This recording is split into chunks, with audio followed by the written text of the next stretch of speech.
Yeah. Yeah.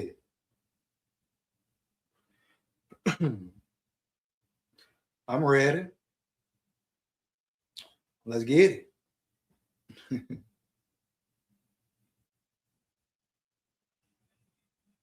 Come on in. Lock in with me, huh? Lock in with me. You hear me? Yeah. Bitch, yeah. You know it. SKOL VIKES. You hear me? Roll Tide. SKOL Tide. Yeah. It ain't over yet. You hear?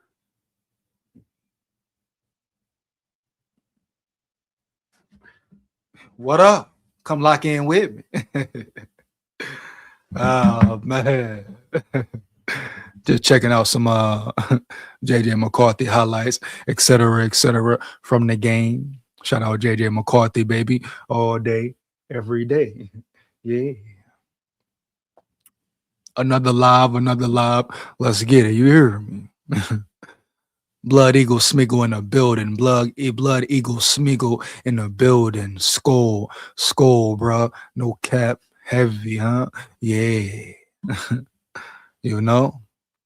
Got a few things to get into today. You already know I'm gonna break the pressers down. We're gonna rock with it. Lock in with me. Make sure you always lock in with me. You hear me? Big school here. SKOL Vikes win, lose the draw. Believe that. Yeah. Yeah. Bitch, yeah. You heard. Bottom line, bro. Few things to talk about today. First off, before I even kick it off, get into it, right?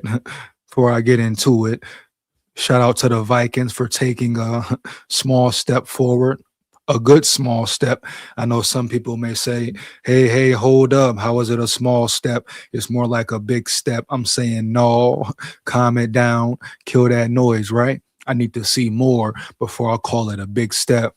Everyone wants to go crazy. Oh, the Vikings and JJ McCarthy and Kevin O'Connell took a step in the right direction, took a big step, a major step in the right direction. No. First off, they took a very good small step in the right direction. No ignoring that. But to sit here and say, oh, it's all figured out, it's all solved, that's per cap, poppycock. Ain't no way in hell you can crown KOC, crown the Vikings offense and O line, crown McCarthy, crown the team, etc. Right? You hear me? Definitely not big soft ass TJ Hawkinson. Period, baby. Period. He's still getting overpaid somewhere in the motherfucking shade. You hear me, dog? Yeah. Bitch, yeah. Huh? Yeah. But no, man. They got to do it again and again and again. Matter of fact, I want them to win out the whole season, look good the rest of the season. You hear me, dog? Heavy. Playoffs or not, play spoiler alert. Once again, playoffs or not, huh? Yeah, boom. And let's not forget, it's still a slight chance, a slight way for the Vikings to get into the NFL playoffs. I'm not saying it will happen, hey, but guess what, homie? I'm saying it definitely damn near could. And you know, I'm the one said it about what 2-3 weeks ago. The Vikings would make the playoffs. All I'm saying is this here round yonder. It ain't over yet. It ain't over until it's over. Of course, they would need some help from other teams, etc. But I want to see them win out. Then we can say, all right, bet, boom. This may work. This may really work, right? Yeah. But until then, calm it down, baby, for real. Dominant victory, respect the way they bounced back, didn't fold, showed up. Defense, offense, especially the O line, you hear me? Especially KOC, you hear me? But yeah, man, that's the first thing. Can they stay consistent? We've seen them be inconsistent for KOC's whole 4-year regime. You know, yeah. This whole year, they have been the most inconsistent team this whole year in the NFL. I repeat, once again, boom, the Minnesota Vikings have been the most inconsistent team in the NFL. Matter of fact, fire the chat up. Do you agree or disagree? Put yes or no. I must know. Oh, I must know, baby, huh? You hear me? Yeah. Bitch, yeah. Do you believe that the Minnesota Vikings and their coaching staff have been the most inconsistent team in the NFL? You hear me? Period. Let me get a yes or let me get a no. Shit. You can even expound on why you feel the way you feel.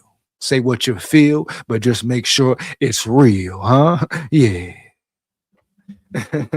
you know, heavy though, bro. Tired of getting hype, getting super elated. Oh man, the Vikings look good. Oh man, JJ this. Oh man, KOC finally did it right. No, you know, don't celebrate shit, dog. Period. Don't give them no motherfucking pass. You hear me, dog? Heavy, no cap. No respect to KOC, respect to McCarthy, respect definitely to the O line. Yeah, they look much better, much more better. And that's due to KOC finally running the ball, understanding he has an O line that can push and move bodies, understanding why you signed Will Fries, correct, and Ryan Kelly, even though you have to wonder week to week about Ryan Kelly. But this is why you brung these boys in. Donovan Jackson, rookie. Darisaw, we know who he is. Brian O'Neill took a little step back, but he's coming back along. Had a solid game last week. You hear me? But if you bring these guys in to be maulers, bitch, let them maul, huh? You hear me? Bitch, let them maul. Yeah. you know? huh? Let them boys maul and move bodies. Period. No cap. Point blank. What the fuck you bring them in the building for if you want to pass all the damn time, KOC? You hear me? And you saw what happened when KOC changed his scheme to fix his quarterback, to fit his personnel, to put JJ McCarthy in the best position to win. You hear me? So I'm definitely proud of KOC, proud of them boys, especially getting a shutout victory. I don't care who you playing. It's damn near unheard of to pitch a shutout victory in the NFL, period, huh? Yeah. Bottom line, no cap. So I don't care if they were playing the Commanders or the Eagles. It don't damn matter. Heavy yet, huh? And we're going to see more and more when they play Dallas. Dallas, a big game, Sunday night prime time. You know, yeah, they can jump in front of Dallas as far as the playoff race goes.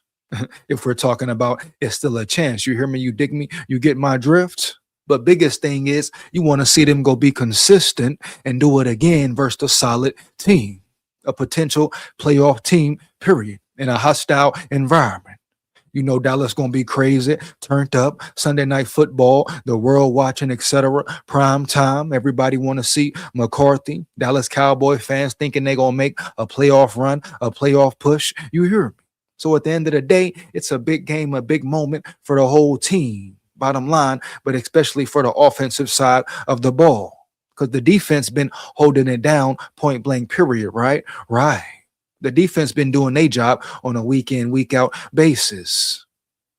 It's the offense who has been piss poor, not showing up, going stagnant, not scoring points, right? You hear me, huh? Not putting points on the board, letting teams stay in the game, forcing your defense to be on the damn field majority of the game. I mean, let's be real. The Minnesota Vikings defense has been on the field majority of the season, right? Damn near the whole season, baby. You hear me? And they still perform and show up week in, week out, no cap. They still are the strong point of your team, no cap. So finally, it feels good to see the offense catch up in a major way. But I'm not finna go crazy and say KOC this and KOC that. His ass still on the hot seat and his ass can still go. You hear me, huh? Him and Quasi can still go. Right? In my opinion, in my book. Now they went out, boom, I give them that. Bet, respect that. But they don't need to lose another motherfucking game, you know? Yeah. Battle and compete for real. Is this the real Vikings team? We'll go show it. Because they opened up a can of worms that they can either continue to keep open or close, period. But they really can't close it no more.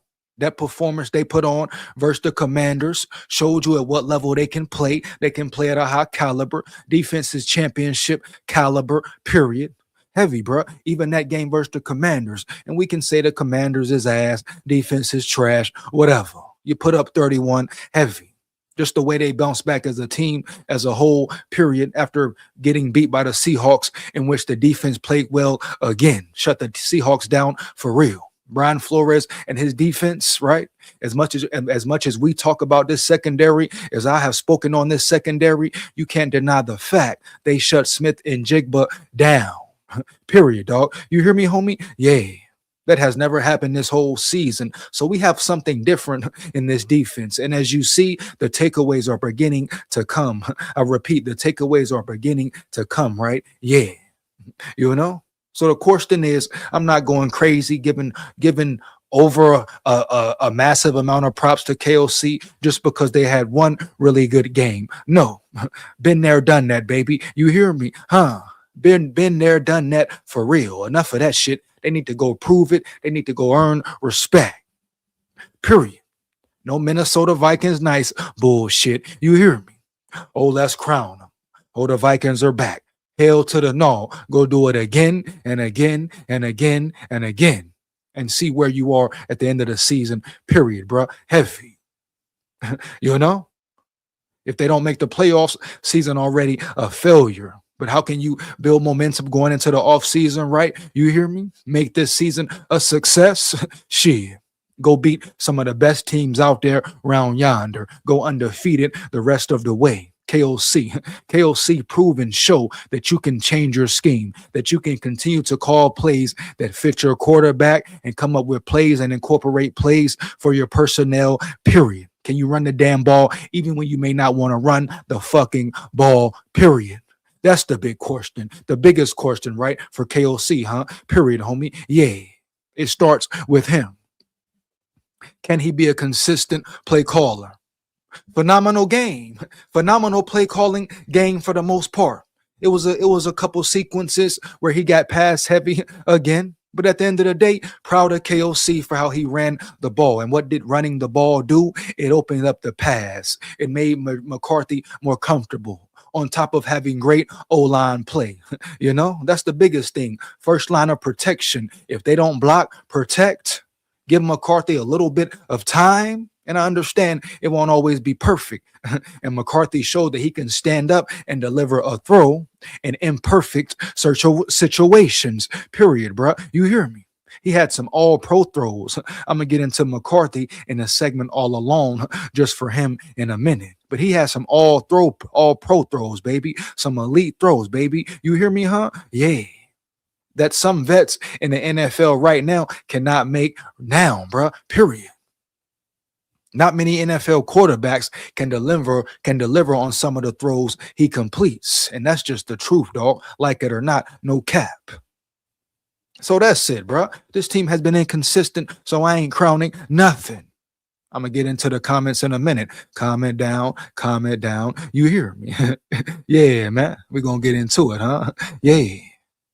But I got to be real here right quick. But at the end of the day, no, man. KOC definitely has improved, period. Love to see him change it up, get out of his ego, prove that he don't got to be stubborn, prove that he's not stuck in his ego, right? Correct? Yeah. You know, understand that he knows when it's time to make changes, when it's time to do something different. He proved that once, 1 week. That's all it has been. One damn game. And y'all ready to crown the Vikings like they're just back. You know, heavy. Like they haven't only won 5 games this season. You hear me, dog? No cap. So let's calm it down before we celebrate them too damn much. No, I understand. Great victory, great performance. Beautiful. What you love to see. That's the way it should always be. Now, we know every game will be different. It won't be as easy, huh? Yeah. You know, but the level of communication, the way they were locked in, the way KOC was dialing it up, huh? That's what you want to see week in, week out, and they will always have a chance to win. You know? Yeah. But from what we've seen versus the Commanders, a successful season will be them winning out. Going undefeated the rest of the way, heavy. Playoffs or not. I repeat, playoffs or not. Yeah. Go win and finish strong. Yeah. KOC, go continue to develop McCarthy. Prove you are truly a QB whisperer, and you don't only have to rely on veteran quarterbacks who can make your offense look good. Heavy. Yeah. You got McCarthy for a reason. Or you thought it was going to be easy? I'm sure you knew it was going to be some time frame of development, especially now facing injuries and all that he has faced and the setbacks. But one thing about McCarthy, he's a dog and he never quits. He didn't fold one time. You ain't heard him cry one damn time. You hear me, dog? Period. No cap. Yeah. So boom, KOC, can you do it again and again and again and again? Period, homie. Yeah. Yeah. I want to see him coach one full 4 quarter of games, you know? Coach a full 4 quarters, man. Consistently, dog. Come on, bro. Oh, I come at KOC heavy. I come at the squad heavy. You hear me? No cap. The defense, offense, McCarthy, whoever, Jettas, whoever. But at the end of the day, yeah, I know, everybody know. I want to see them boys win for real. The biggest, you hear me, huh? The biggest. Yeah. you know? Bottom line, bro. So KOC has to do more. It starts with him. Yeah. Does he continue to progress? Does he continue to figure out and put his personnel in the best situation? Does he continue to put his best foot forward in developing his young rookie quarterback, or does he regress once again? Yeah, heavy. Does he go in his head once again? Huh? Yeah. Will he get past heavy and get stuck in his ego once again and be stubborn as hell once again? Period. Those are the main questions. Bottom line, no way around it. Yeah. JJ McCarthy, we seen what he can do. We know what he can be. Yes, he has to develop, has to continue to grow and improve. Duh. No shit, Sherlock. He's a rookie. But the flashes he has shown this season, the confidence he's shown versus the Commanders, I've seen enough, bro. I've seen enough to definitely say he's not a bust. Ain't no way in hell you can sit here and tell me you really think and believe he's a bust. No, bro, stop the cap. Kill that noise, huh? Yeah, you hear me? Yeah. 1 second, huh? you know? Yeah, man, they gotta be capping around here, round yonder. No doubt. Ain't no way they say McCarthy is a damn bust. Huh? Yeah. Mm-hmm.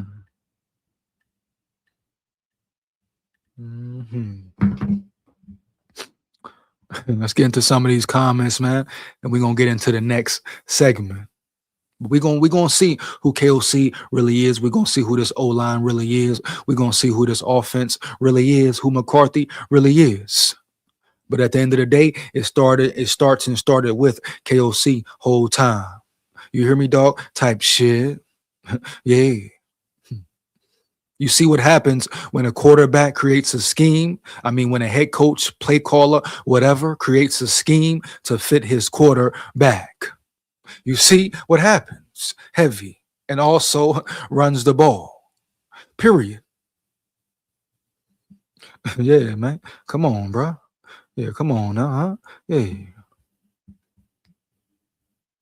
Hu Yang in the building, huh? Hu Yang in the building. Let's get it. Tunes ain't going nowhere until more weapons installed for the quarterback. Dude's playbook still too wide, 1 tight end and 2 running offense. Well, calm it down, Hu Yang, calm it down. See, the difference is we saw KOC's offense. He ran it differently. We saw way more of the run. You hear me, Hu Yang? So calm it down. You hear me? Period. Like I say, playoffs or not, compete and win the rest of the damn way. You hear me? No cap. Yeah. But you want to say 2 wide, 1 tight end, 2 running offense, whatever the hell you want to say, bro. No cap. It worked. And KOC ran the ball over 30 times. Point blank, period. Bottom line is the point I'm making. Hu Yang. Hu Yang. You hear me? Yeah. Heavy. Is that KOC got out of his stubbornness, his unwillingness to make a change if need be. You hear me? Yeah.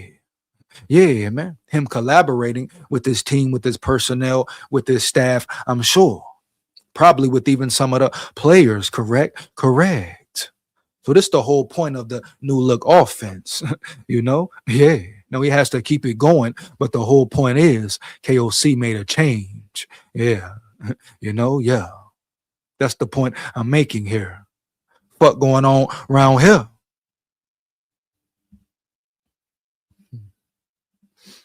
Andre Sutton in the building. Shout out Andre Sutton in the building. You hear me? Soft ass Darisaw too. Whoa, man. Calm it down. Calm it down. Now we've seen Darisaw lose some battles. Darisaw has been hurt. He's been unavailable more than he has been available, right? Right. But at the end of the day, like we saw versus the Commanders, and he got to keep it going. But like we've been seeing from Darisaw, yeah, healthy, 100%. He's one of the best tackles in the game. Top five, period. Heavy. Now, Michael Parsons dominated his ass. But you have to ask yourself, the whole year, has Darisaw really been locked in or been 100%, huh? Yeah. So a lot of questions to ask about Darisaw. Can the man stay healthy a full season? You hear me, huh? Yeah. If he does that, well, you're talking about one of the best to ever do it potentially. But his biggest problem is he's been hurt. Man can't stay on the damn field. We're gonna see, bro. But Darisaw and the O-line units look very much improved last week. Period. I mean, versus the Commanders, you cannot deny that, right? Yeah. Playoffs or not, I'm here for it. SKOL. Shout out Golden Rule Girl in the building, huh? Shout out Golden Rule Girl in the building. You hear me? Heavy. Shout out the women in the building. Yeah. She say playoffs or not, I'm here for it. SKOL, respect, Golden Rule Girl. Hey, like I say, playoffs or not, hey, zone in, continue to grow and be better. Win out. KOC continue to grow and be better. Yeah. I want to see per domination. I want to see per wins. What is it, 5 more games? Yeah. You know, I want to see the Minnesota Vikings win out. Yeah.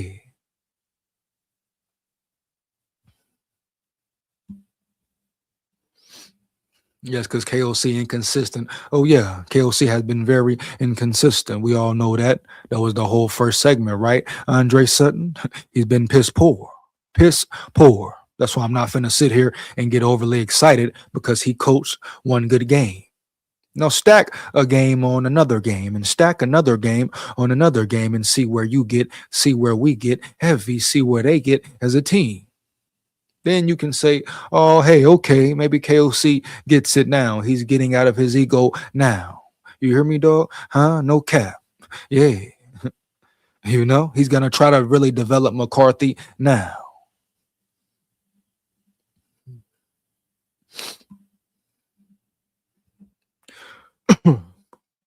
Shout out Hassan Hussein in the building. Shout out Hassan Hussein in the building. Heavy. You hear me? Heavy.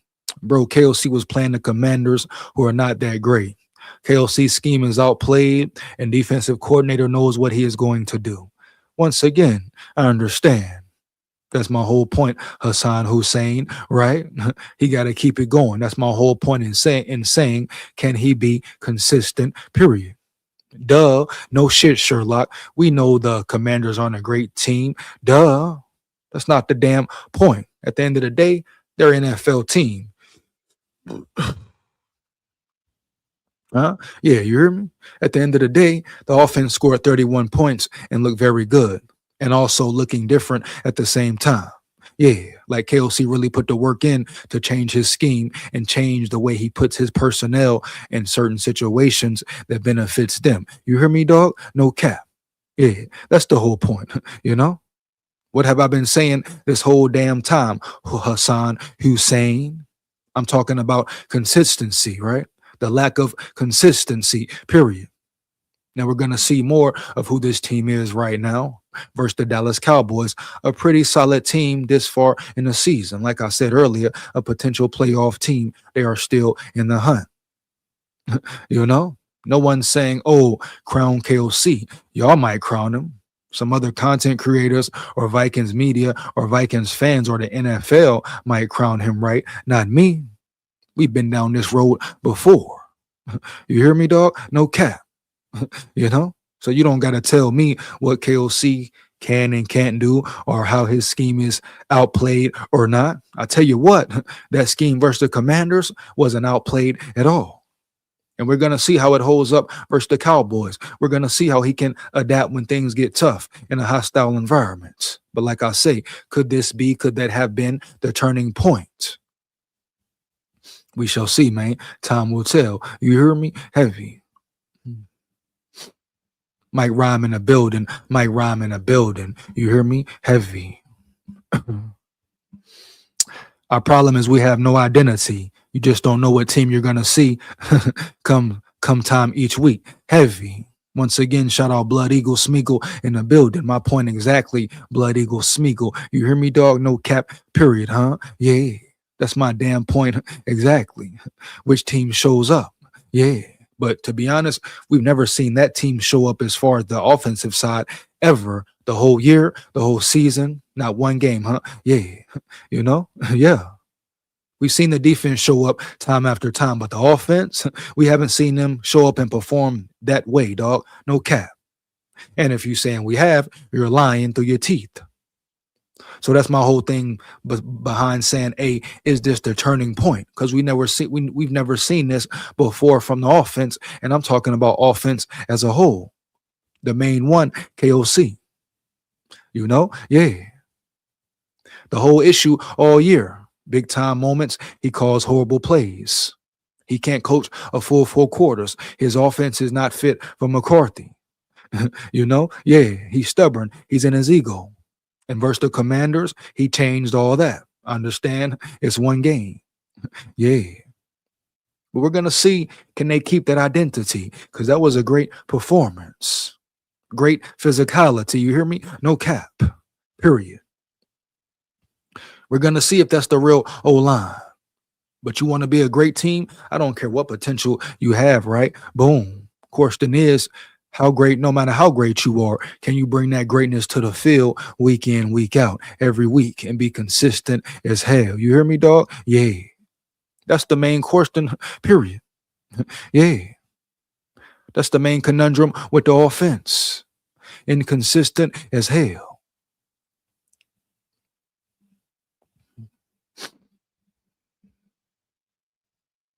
Offensively, anyway. Yesterday was the first time all 3 phases played complementary. No doubt. And that's what I'm talking about right there. Can they finish being a consistent team? Period, homie. Yeah.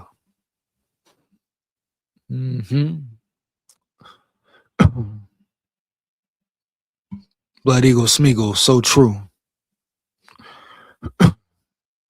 Stick to running the ball and give JJ those quick and easy throws.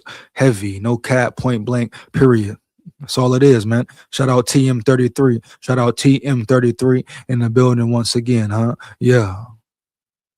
But you see what happens when your head coach, your play caller, changes his scheme to fit his quarterback and his strengths.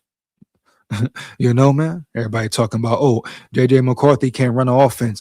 JJ McCarthy can't run an offense. Bitch, where? Bitch, how? Huh? How? Yeah. He ran the offense to a T. You know, difference was his coach put him in better positions to maximize his full potential, right? Yeah. Yeah, man. His coach was dialing it up. His coach was running the damn ball, period. Heavy, yeah. His O-line was protecting very well, giving him time, etc. He was more confident. He didn't overthink. And it's all one big domino effect. You hear me, huh? Yeah. No cap.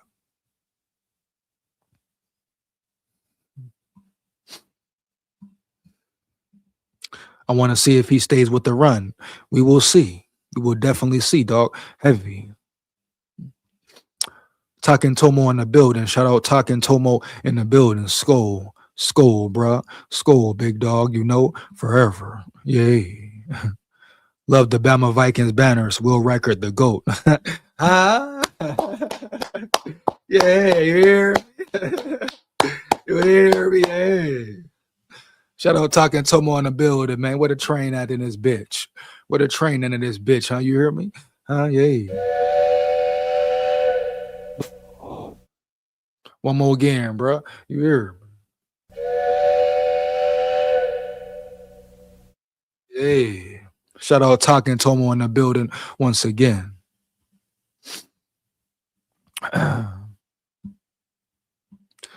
Skull, I don't trust him. A snake is a snake. So when a snake bite, can't get mad because it's a snake. And that's what snake do. Yeah, heavy. Oh, man. Andre Sutton, come. Hey, who you talking about, Andre?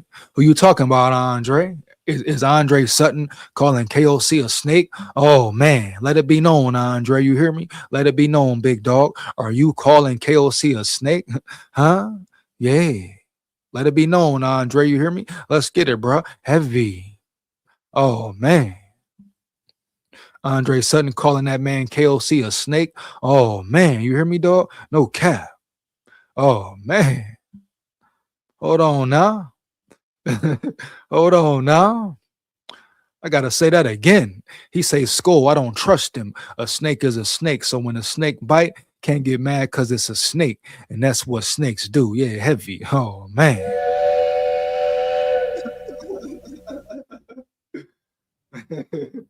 One more again, bitch. You hear? Oh man. You know? Oh man, huh?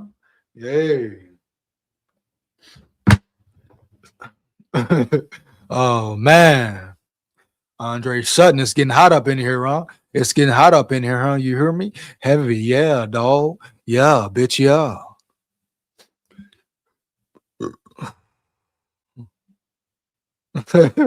Oh man, he say, yeah. He say shots fired, boy. Andre Sutton say, yeah, I claim that bitch. I stand on that bitch. You hear me? Yeah. Yeah, man. I like it, Andre. I like it, Andre, homie, huh? You hear me, huh? Yeah. Stand on it, bro. How you feel? Say how you feel, but keep it real. Period. One more game. Yeah. You know? Yeah. Oh man. Mm. Honestly, this game made me upset because we could have been with this game plan. Facts. We shouldn't be 5-8, but KOC is stubborn. I don't think we 13-0, but we could still be in playoff contention. I agree, man. I agree. You know, part of the game kind of pissed you off. You're like, bro, where has this been? If KOC would have just stopped being stubborn 4 weeks ago, damn near 5 weeks ago, shit, even 2 weeks ago, right, dog? You hear me? We could have been playing this way. Offense could have been performing this way. Ain't no way in hell this team should be 5-8. Straight truth, straight facts. You hear me? Heavy. But hey, you can't sit and dwell on it, right? You build off of it, build off of it. Hopefully they keep growing and they can win out. And possibly, maybe, just the table turns our way. Teams that need to lose, lose. The Bears lose out, Panthers lose out, Rams, Buccaneers lose out, whoever. Panthers, whoever, bro. Just maybe. Yeah. A miracle could happen or something rare could happen, right? You hear me, dog? Point blank, period. No cap. Yeah. But definitely rocking with you on that talking Tomo. Definitely disappointed, bro. You hear me? It's like, man, bro, 5-8. How the hell we get it 5-8? And it all comes down to the quarterback. I mean, your head coach being stubborn as fuck. Huh? Yeah, you hear? Huh? It comes down to your coach being stubborn as fuck and caught in his ego for the whole damn season, damn near.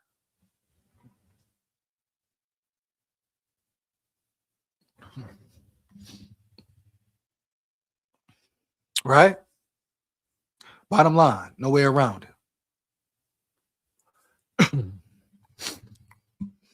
Yeah, it's good. He made a change. He's doing this. He's doing that. Yeah, we're gonna see what happens though, for real.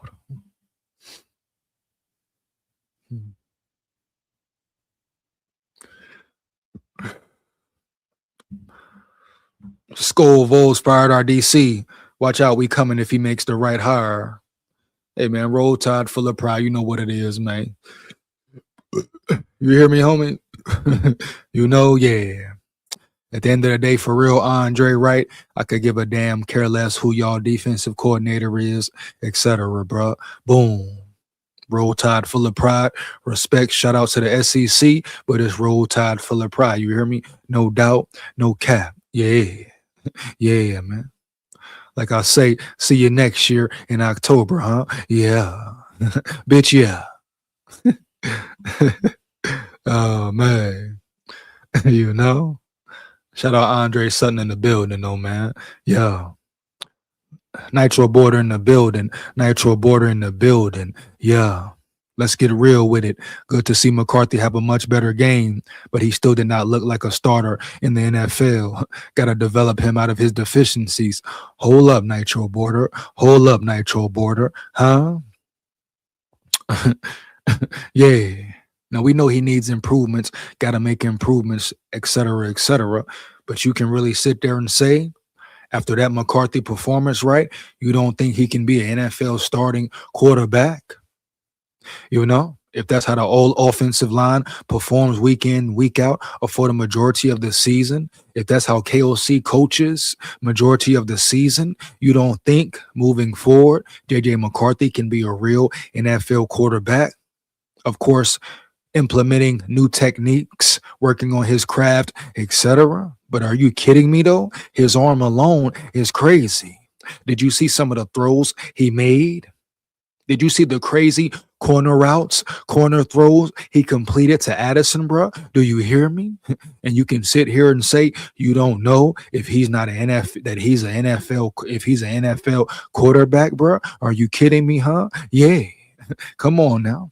Now I rock with you, Nitro Border. Lock in with me, my nigga, huh? You hear me? Yeah, bro. No cap, dog. You dig me? But at the end of the day, anybody who sits there and says McCarthy can't be an NFL quarterback, you know, yeah, and watch the Commanders game, you are very delusional. Period. Now I'm not saying he don't got shit to work on, but I'm saying it's clear to see right now that he can definitely be a starting NFL quarterback. Heavy, yeah. You know, his arm power, arm talent is phenomenal and is only going to continue to get better as he grows and matures into his body, right? As the game slows down for him, etc. Come on, man. Let's not cap, man. Let's not cap, huh? Yeah. Shout out Ralph in the building. Shout out Ralph in the building, huh? Yeah, man. Love you, EJ. We run the table. Much love, bro. Much love, dog. Much love, big dog. You hear me? Huh? Yeah. For sure. hmm Run the table. That's all you want to do. Run the table, man. Run the table, right?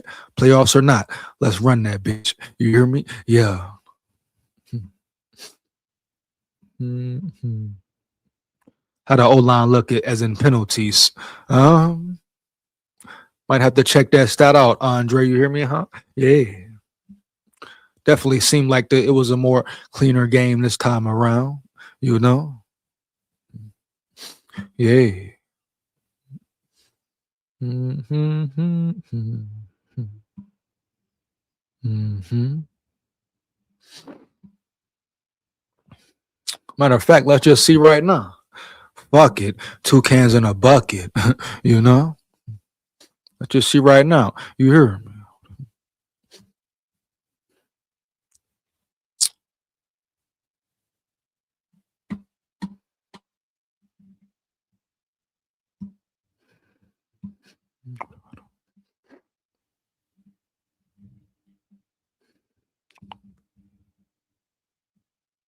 What's the name of that shit? Score.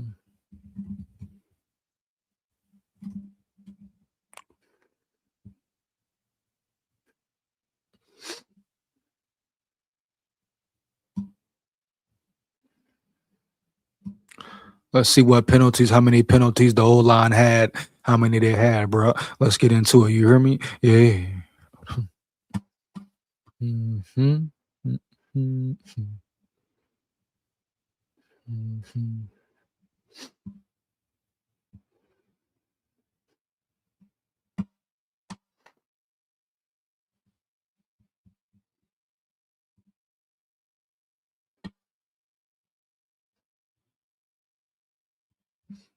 7 minute penalties we had as a team, or the O line, etc.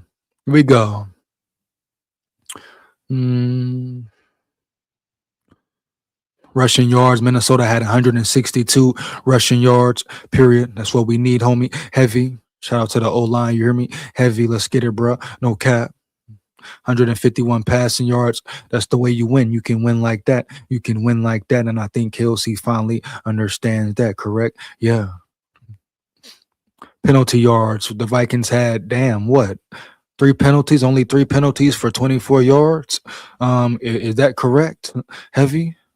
So pretty much a clean game for the most part. So that answers your question right there, Andre Sutton. So a way more cleaner game from the old line. You hear me? Heavy. Yeah. The Commanders had a clean game as well, but only three penalties for what? Once again, 24 yards. You'll take that every time, right? Boom. Uh-huh. Time of possession. The Vikings had the ball for 34 minutes and 52 seconds. The Commanders only had it for 25 minutes and 8 seconds. So you see right there. Shout out to the O-line, period, man. Heavy. Yeah, you hear me? Yeah. And I'm gonna get into them later in the live as well. Heavy. Hmm. I came out of the crib draped in purple since Friday. Now ain't nobody on my line talking trash. Oh man, you know what can they say this week, bro? What can they say this week? You hear me? Oh yeah. Oh, y'all ain't making the playoffs. Y'all still ain't do it. Okay, bro. What's up? Heavy. We just pitched a shutout, bro, and we finna run the table around this bitch. You hear me, dog? No cap. And technically, it's not over yet for the playoffs. Period. Shout out Dwayne in the building. Shout out Dwayne Archigo in the building. McCarthy looked totally different. He looked more relaxed. I think he figured it out. Cowboys are next. Let's go, man. Like I said, if this where things take a turn, I agree. I totally agree, Dwayne. He looked more confident. He looked more poised. Wasn't overthinking. He went out there and let it rip. His footwork was better. His techniques, mechanics were better, and they're going to continue to improve. His arm strength is crazy. We seen him throw the ball much better. He's learning when to take the pop off of it. He has some nice throws that he floated in there on the sidelines, right? Took some power off that bitch. Had some other throws. The throw on the goal line to TJ Hawkinson was amazing. You hear me? Period. You know? That showed his true arm strength, arm talent. Not too many quarterbacks can make that throw, period, huh? Yeah. So, like I say, this could be the turning point. But I'm right there with you, Dwayne, dog. You hear me? No cap. Matter of fact, where the train at around this bitch? You know? Yeah. Yeah. Huh? Come on now. Huh? Mm-hmm. Mm-hmm.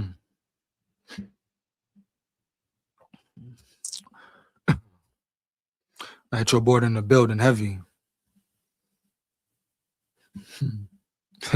Man down. Facts. Cowboys got a much better defense than the Commanders, right? A much better defense than the Commanders. If the Vikings can run the ball, first off, will KOC continue to run the ball? Will he continue to stick to his guns? Will he continue to be aggressive? You hear me? Heavy. Will he continue to put McCarthy in the best situations to win, to play to his maximum potential? You hear me, dog? Heavy, right? Will he continue to force the run? Will the O-line continue to run block and pass block, blur? You hear me, dog? No cap, period, bro. It's all gonna come down to this, nigga. No cap, for real. Can the O-line, the biggest part, can the O-line protect and block their ass off, period? That's what I want to see more of right there. Very impressive performance from the O-line as a whole. And you saw you had everybody back. No players were injured. It's a difference when you're healthy, huh? Boom. It's a difference when you have all your best players on the field, huh? Boom, straight up. So let's see how this thing turns out. You my nizzle, dog. One of the real Vikings fans. Shout out Andre Sutton, bro. Shout out Andre Sutton. You hear me, dog? No cap. Straight up.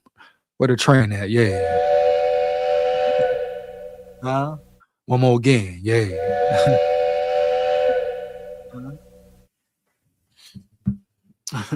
Yeah, man. You know? Period. Gonna get into this KOC presser in a minute, man. For real. Finish these comments out though. You know? If we make the playoffs, I'll get a skull tattoo. Clock it. Laugh my ass off. Oh man, bro. You know?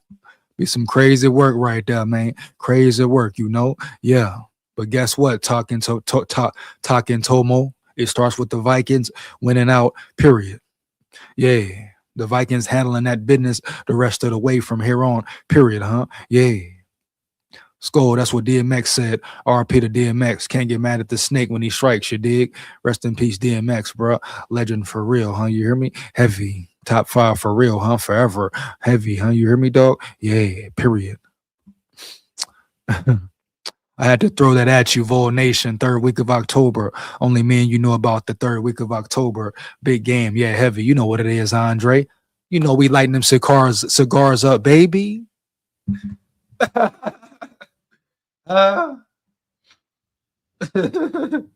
Yeah, come on now, Andre. You know we lighting them some cigars up, dog. Huh? Yeah, boy. Bitch, yeah. Mm-hmm. You know we lighting them cigars up, homie. No cap. Shout out Josh GG in the building. Shout out Josh GG in the building.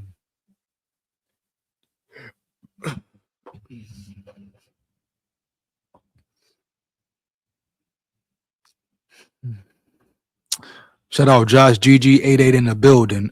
Great question. He say, can I ask you something, EJ? I didn't see the complete play, but I've seen a lot of comments saying the hit by Jay Ward on Ertz was dirty. I can't tell it was dirty. And I'm saying cap, no, it was not a dirty hit. Shout out Josh JG in the building. You hear me? No cap, dog. But it was not a dirty hit. It was a clean hit by Jay Ward, etc. You hate to see Ertz gets injured. You know, you never wish injuries upon any player, dog. Prayers up to Ertz, etc., etc. Hopefully he has a quick and swift recovery. But at the end of the day, no. Jay Ward was making a football play. Jay Ward is a physical player, you know. One thing about Jay Ward, I'm happy to finally see him on the field. I think he gives you a different dynamic of play. And especially in the cornerback position, being physical and not being scared to come face first and dive in. But that's his game, bro. Heavy. Yeah. That was not an illegal hit. That was not a dirty hit. That was a clean, physical, aggressive hit. Boom. You know? Yeah. Just unfortunately, Ertz got hurt on the play. But hell to the no, I'm not going to sit here and say, oh, Jay Ward was dirty. He's a dirty player. No. Kill that noise round yonder for real.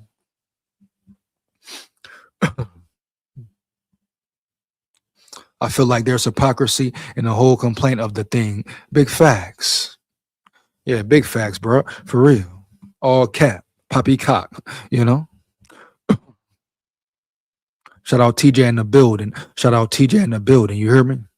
Vikings blow out Commanders, and yet I still keep hearing Jefferson is going to ask for a trade for only having 2 receptions. So what, bruh? Don't listen to everything, TJ. You hear me, dog? Heavy, huh? No cap, bruh. You already know how it go, man. You think Jetta's worried about them 2 receptions? And do he want to get involved more? Hell yeah, I'm sure. But you think Jetta's going to sit there and pout, nigga, because he only got 2 receptions? Did you check the presser? Matter of fact, we going to check the pressers. But did they check the presser when Jetta said, I don't care how many yards I get, how many catches I get, right? You hear me? As long as we win. Man, Jetta's about winning, bro. He want to win. Fuck all that bullshit, TJ. You hear me, huh? Yeah. Don't get caught up in the hype, dog. Don't get caught up in the pussy shit, dog. You hear me, bro? No cap. For real. Yeah. Bitch, yeah. Come on, man. How long Jetta's been here? Jetta's ain't never been no damn diva. You know? He ain't never been no damn bitch. You know? Huh? Yeah. Now, has he been frustrated? Hell yeah. And he got every right to be, or had every right to be. Motherfucker want to win. Yeah. You know? He used to winning. Yeah. You know? For real. Sometimes you want him to speak up more. Yeah. But he could have been pulled to AJ Brown, etc. Huh? Right? A Stephon Diggs, you know. Yeah. But Jettas ain't no diva, you know. He's a team player, a team guy. And at the end of the day, he wants to win.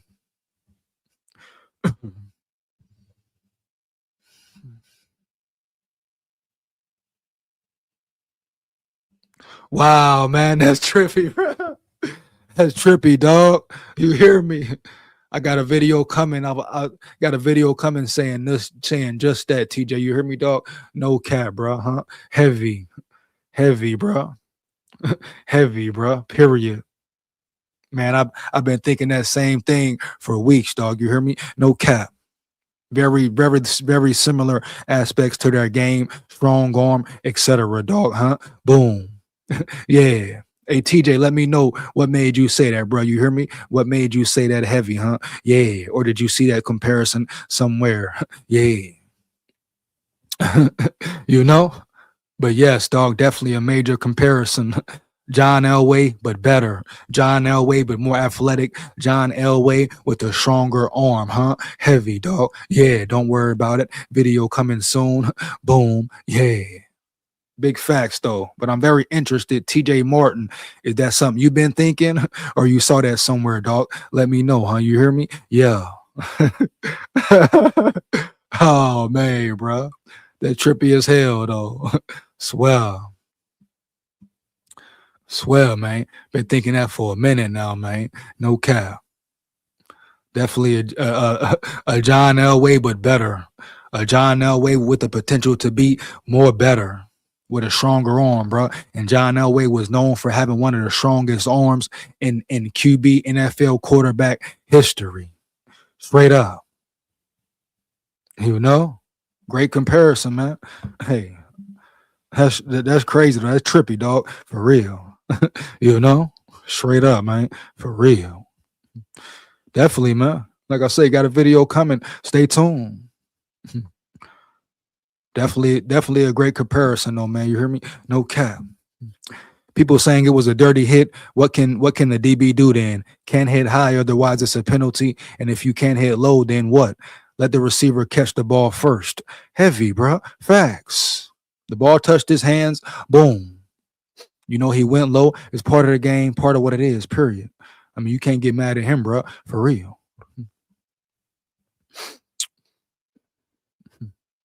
Yep. Us as fans need to start making coaches and players accountable for bad play. You know they listen to people platforms. Well, I hope they do. I'm sure they do. I hope they listen to me because I'll lead them in the right direction. You hear me, dog? Big skull here, the biggest dog for real. I ain't no nut rider. I'm gonna keep it real with them, huh? Make them go get them. Yeah, you know, yeah, straight up, yeah. Oh, we got a Packers fan in the building, man. We got a Packers fan in the damn building, man. Huh? What the hell going on around here? Fuck going on around here, huh? Yeah, yeah. You know, Jordan Love is better, improved Brent Favre. Jordan Love is the better improved Brent Favre. Whatever. Swiss cheese. We turn Packers to Swiss cheese, bro. You hear me, huh? Yeah. His arm and playmaking ability on the run. Facts. Facts, man. Now let's get into some of these pressers. Let's get into this KOC presser. He'll be the first one. Boom. Yeah.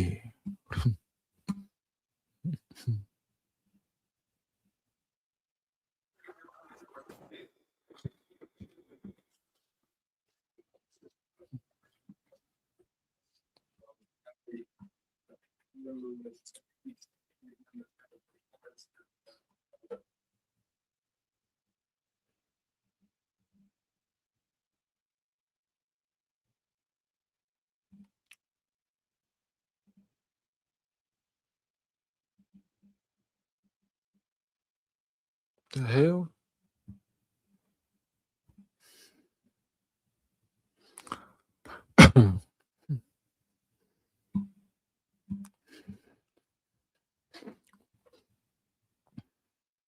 Give me 1 second, bro. Hold on. 1 second. You hear me, huh? Yeah. Let's get into it.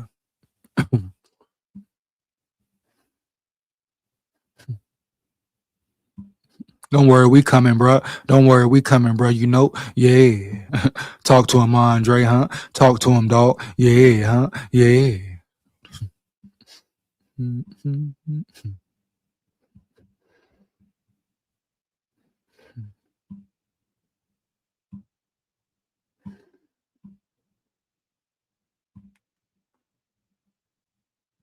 Best. Just want to first and foremost highlight our fans. Finally, to give them. It's been a few weeks since we gave them the type of performance that the best home environment, best fan base in football deserves at US Bank Stadium. Very proud of our team. Really felt like in a lot of ways, whether you're talking the physicality which we played with, protected the football, able to make some plays in the passing game. See Richard. See, we got Richard in the building. Shout out Richard in the building. Hey, Richard 7479. Make sure you like, comment, and subscribe since you want to be in the motherfucking building, giving your motherfucking opinion. You hear me, dog? Much appreciated. No cap, but make sure you like, comment, and subscribe. First off, that's where you're wrong. Who's sitting here saying that the Vikings can win it all? But I'll tell you one thing, bro. They can win it all if they somehow, some way get into the playoff, or they can definitely have a chance to win it all. Period. Boom. If they play like that every week, hell yeah, bro, they can beat any team in the league, period. They've been in close games with the best teams in the NFL, allegedly. You hear me, dog? Heavy. Every week. Every week. They just shut down a high-powered Seattle Seahawks offense. You know? Yeah. And if their offense was even competent at all, damn, they probably damn near would have beat them, huh? Yeah. You hear me? Yeah. Championship caliber defense. Offense been piss poor the whole season, and they're still hanging in there with the top best of the best. So what are you telling me? Huh? Yeah. But no one's sitting here being delusional. No cap. No one's saying, oh, they're gonna go win it all now. Ain't nobody saying that, but they definitely give themselves a chance if they win out. If they can somehow, some way make it in a dance, hell yeah. You know? Heavy, bro. Yeah. Let's see how it turns out. Let's see if they can be consistent. You hear me, bro? Period. And guess what? If they play consistent like they did versus the Commanders, they will win out clean sweep versus everybody. Heavy, bro. You hear me? Period. No cap. You hear me? Yeah, bitch, yeah.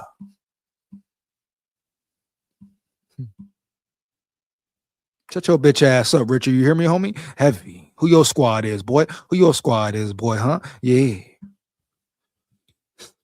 Here we go. Game, but be efficient enough running the football to stay ahead of the chains, limited penalties. And then, like I said, our defense doing great work all day long, keeping them out of the end zone. Fourth down stop, huge. We wanted to start fast, took the ball, and able to put a touchdown on the board. And then defense gets the stop, and then we can. Man, you hear me? I'm trying to get you in the mouth. You hear me, Andre? Son, hey, where his mama at, man? Hey, Richard, where your mama at, boy? Where your abuela at, boy? You hear me, huh, homie? Heavy, yeah, no cap, bro. You hear me? Yeah. Where your girlfriend at, boy? I'm trying to see where her mouth do, dog. What your grandma mouth do, dog? You hear me, nigga? Yeah. I'm trying to make your grandma cheeks clap, boy. Yeah, you hear me? Huh? Yeah. You know? Yeah, man. Where your abuela at, nigga? You hear me, huh? Yeah. Bitch, yeah. Believe that, bro. You hear me? Yeah. Yeah, man. No Diddy, huh? Yeah. Yeah, bro. Where your girlfriend at? I want to bend over on all fours. Richard, huh, nigga? Richard. Yeah. Tell your girlfriend, come here, boy. Heavy. I want her, nigga. I want a heavy, dog. Yeah, no cap. Here we go, man. Back to KOC, dog. Keep the ball for the next 12 minutes on a very long drive from our own 2-yard line. Third down conversions. I thought JJ had some phenomenal plays on third down. and then just continued to play within himself. Decision making was going to be the priority today, and felt like he played a very clean game, protected the football, like I said, ran the show. So very proud of him and a lot of guys for that matter. But felt good to play to the standard that our fans deserve back here at US Bank Stadium. Heavy, baby. Heavy, huh? Yeah.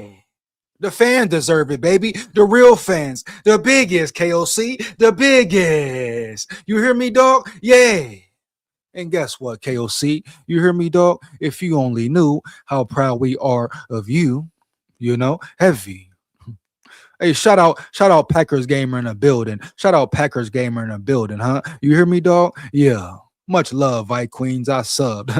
Watch your mouth and watch your damn tone, my dog. Once again, watch your mouth and watch your damn tone. You Swiss cheese packer head motherfucker. But at the end of the day, Packers gamer, shout out you, bro. Heavy, huh? Yeah. Babe. Yeah. Uh, I'm talking about shutting that mouth up. Try to have whole team on concussion. Hey, hold on, Andre. You hear me, man? Bro, hold on, Andre. Hey, Andre coming kind of diabolical today, ain't it? Oh, man. Andre getting diabolical today, ain't it? Man. Yay. Hold on, bro. Andre getting kind of diabolical out this bitch, man. You hear me? Yeah, bitch, yeah, huh? Yeah, you hear me? Yeah, bitch. I'm talking about shutting that mouth up, trying to have whole team on concussion protocol, fool. Whoa! You hear me? What a train round this bitch. Yeah. One more again, huh? Yeah. Fuck you talking about, man? Fuck you talking about, man, huh? You hear me? Yeah. Mm.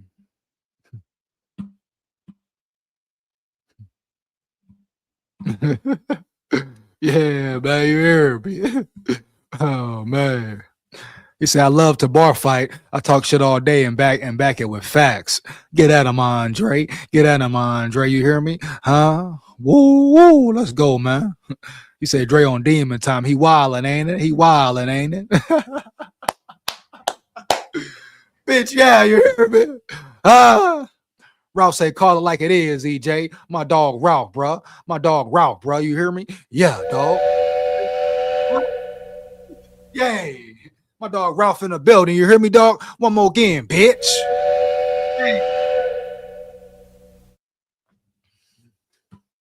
Let's go, bro. No cap. You hear me? Straight up. Shout out my dog Ralph in the building, dog. No cap for real, nigga. And a lot of football left. Players have overcome a lot of adversity, and really proud and very appreciative. I told them of just the consistency of staying the course and remaining together, being about things that are very, very important, not only in football, in locker rooms, but beyond that. The type of things that I'm really proud of with our guys. I'm very appreciative of that. No real injury updates for you guys. We came out relatively clean. And with that, I'll open it up. That's a plus, coming out positively clean, no injuries. That sounds very good. That sounds very good. Is that the first time that has ever happened with the Vikings? Not sure. It could be, right? You hear me? Yeah. To you guys. Was the game plan set up to make things easy for JJ, or did he just execute things better?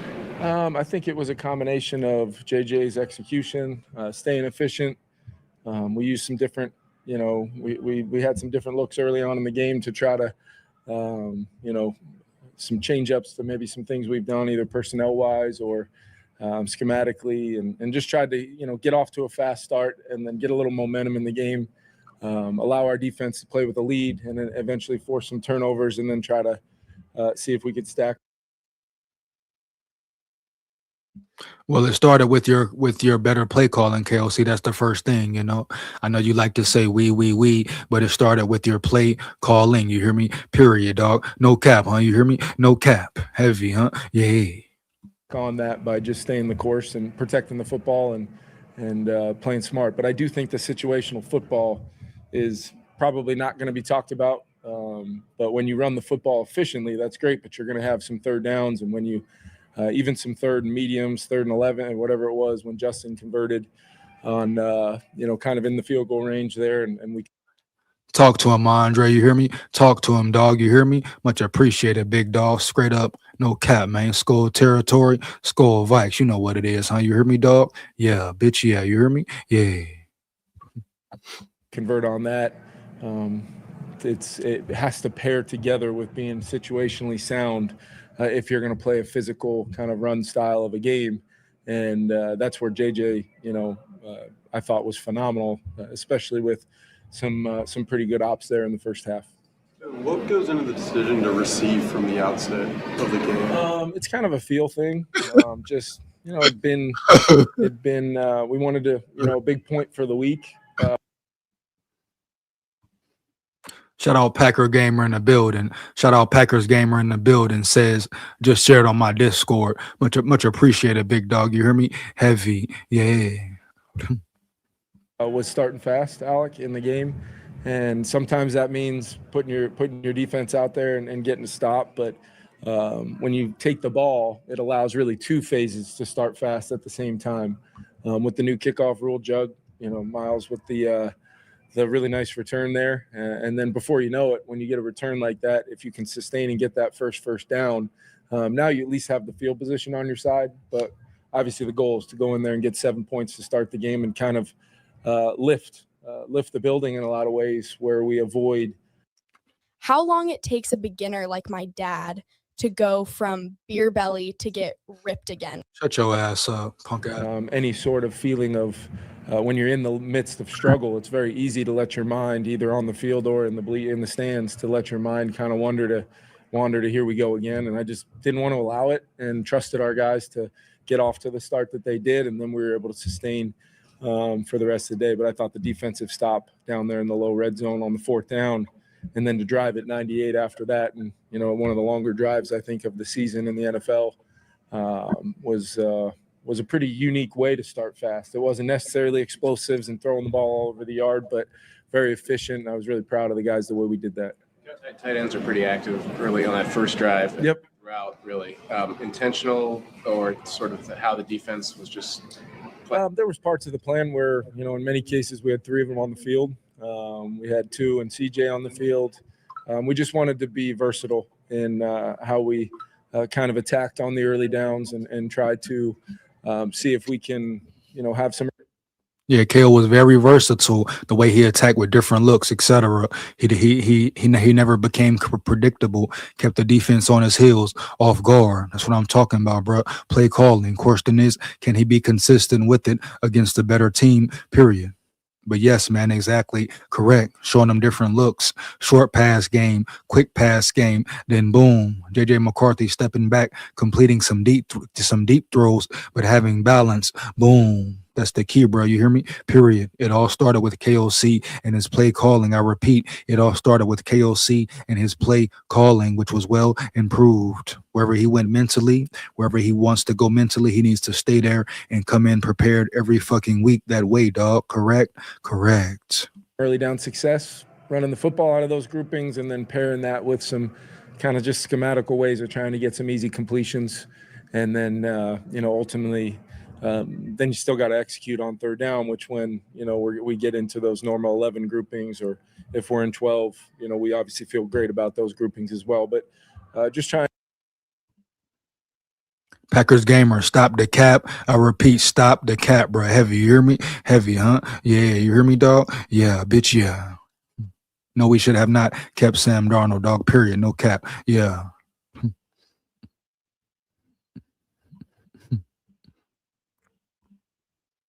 And to play in a style where it's easy for our guys. We lined up in a lot of different ways, but yet some formulas of how we wanted to play to try to pair some things together both with the run and the pass, and our guys handled it really, really well.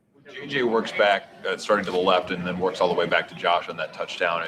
Is that kind of an example of playing faster and thinking through things, maybe a little bit less just working fast that you've talked about? Yeah, I just think, it's as many times as he can go to the line of scrimmage and just totally focus on his job, come off that kind of quick play action fake. And if he's got, He was able to focus more on his job because you did a better job at your job, which was and is calling play calls, KLC. Do you hear me? Do you dig me? Do you get my drift? That's the whole point. Bottom line, he was able to perform better at doing his job because you simplified his job for him. You put him in the best position to maximize his potential. You hear me, dog? No cap, KLC. You hear me, bro? Yeah, dog. The offensive line put him in a great position. They protected. They ran block. You got the run going. You see the difference when you run the ball, KLC. You hear me, dog? No cap. When you run the ball, how it opens up the pass game in the long run. So that's the major key, KLC. So fuck all that extra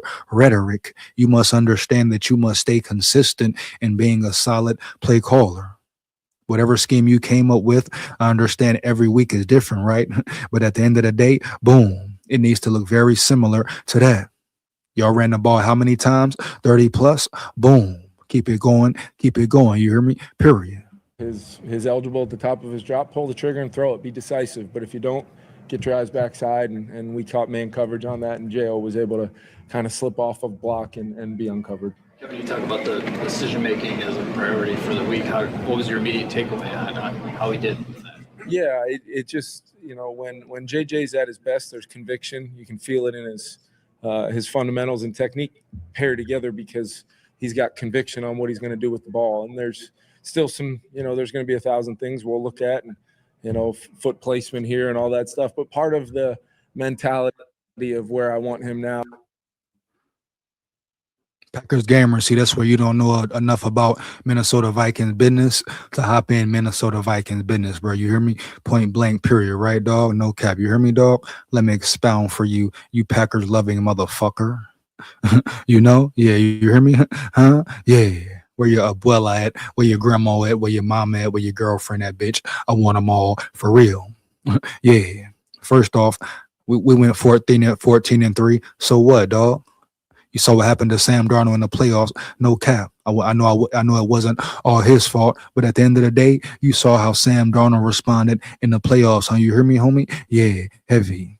You see how he's been playing this year under pressure against some of the best teams in the league, right, dog? No cap. Period. Huh? Yeah. So that's the bottom line. Your offense ran smooth with Sam. Sam was a vet. KOC didn't have to do any extra work with Sam for real. Sam was an experienced vet, homie. Yeah, he understood the game. The game was already slower for him.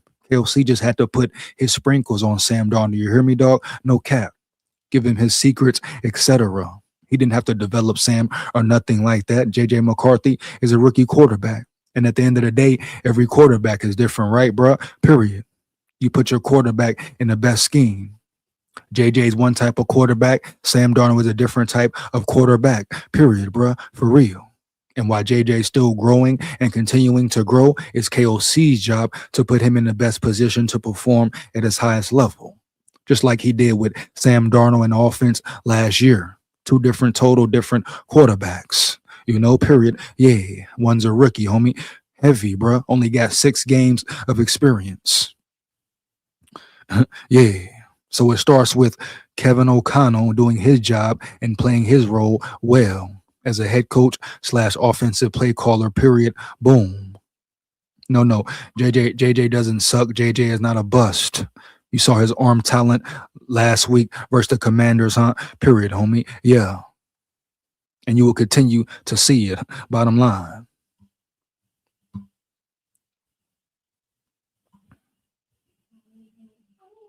After having experience, knowing what it's felt like in games, knowing what it's felt like in an NFL pocket now after a collection of playing time and starts, to just start applying that out of all this experience. Like a good neighbor, State Farm is there. Woo! Love that too.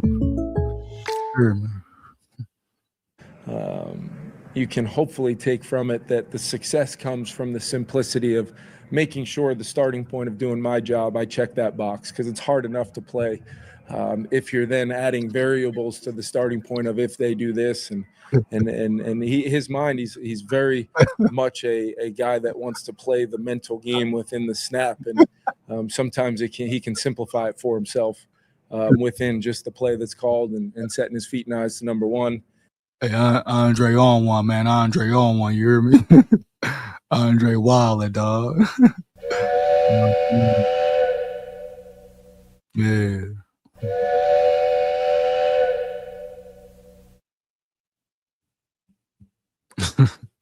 Oh man, no cap, bro. You're and then progressing with great fundamentals from there and being accurate. I thought there were some really good examples of that today, and now we just got to build on it. How essential was it to have a game like that as you start having these building blocks where you just needed some forward traction? Yeah, I mean, look, I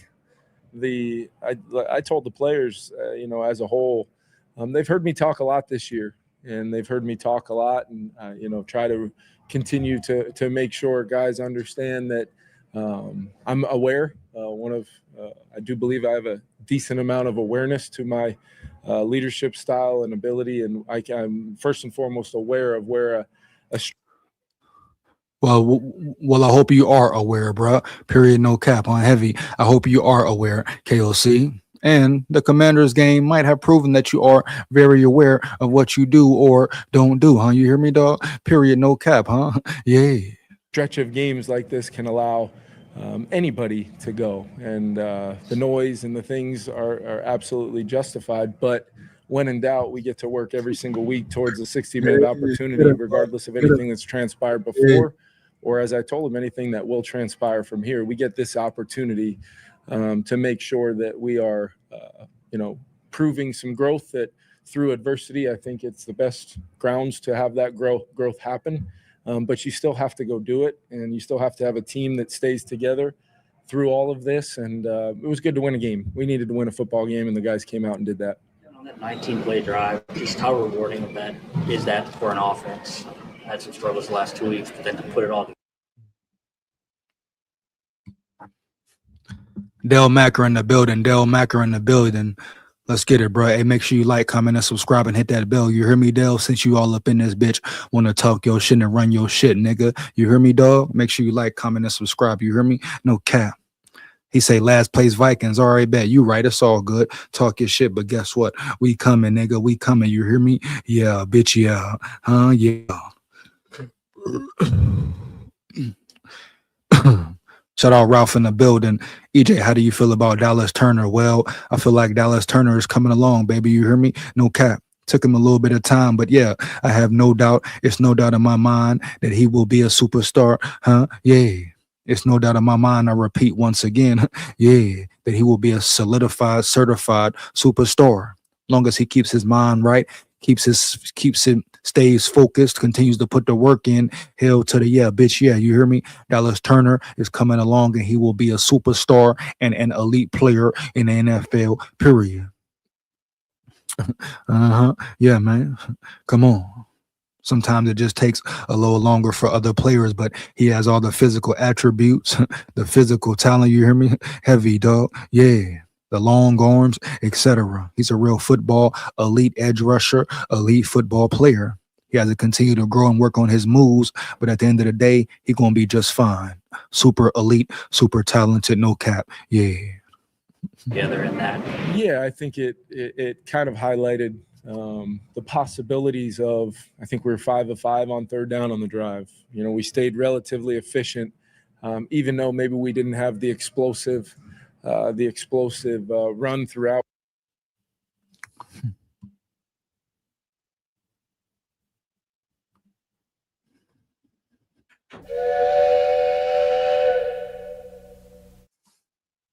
One more game.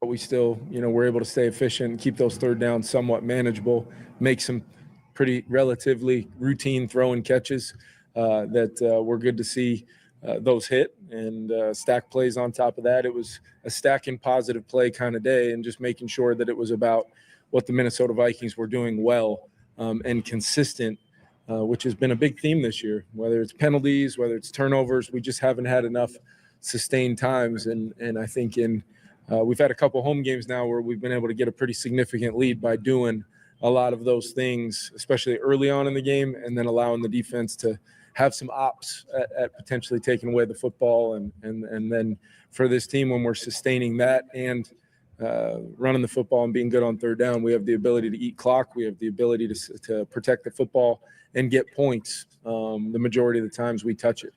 What goes through your mind when Van Ginkel does it again? Yeah, he's been close on a few. I know you guys know that. He's been close on a few, but the first thing I always think is, you're shocked they threw it to his side.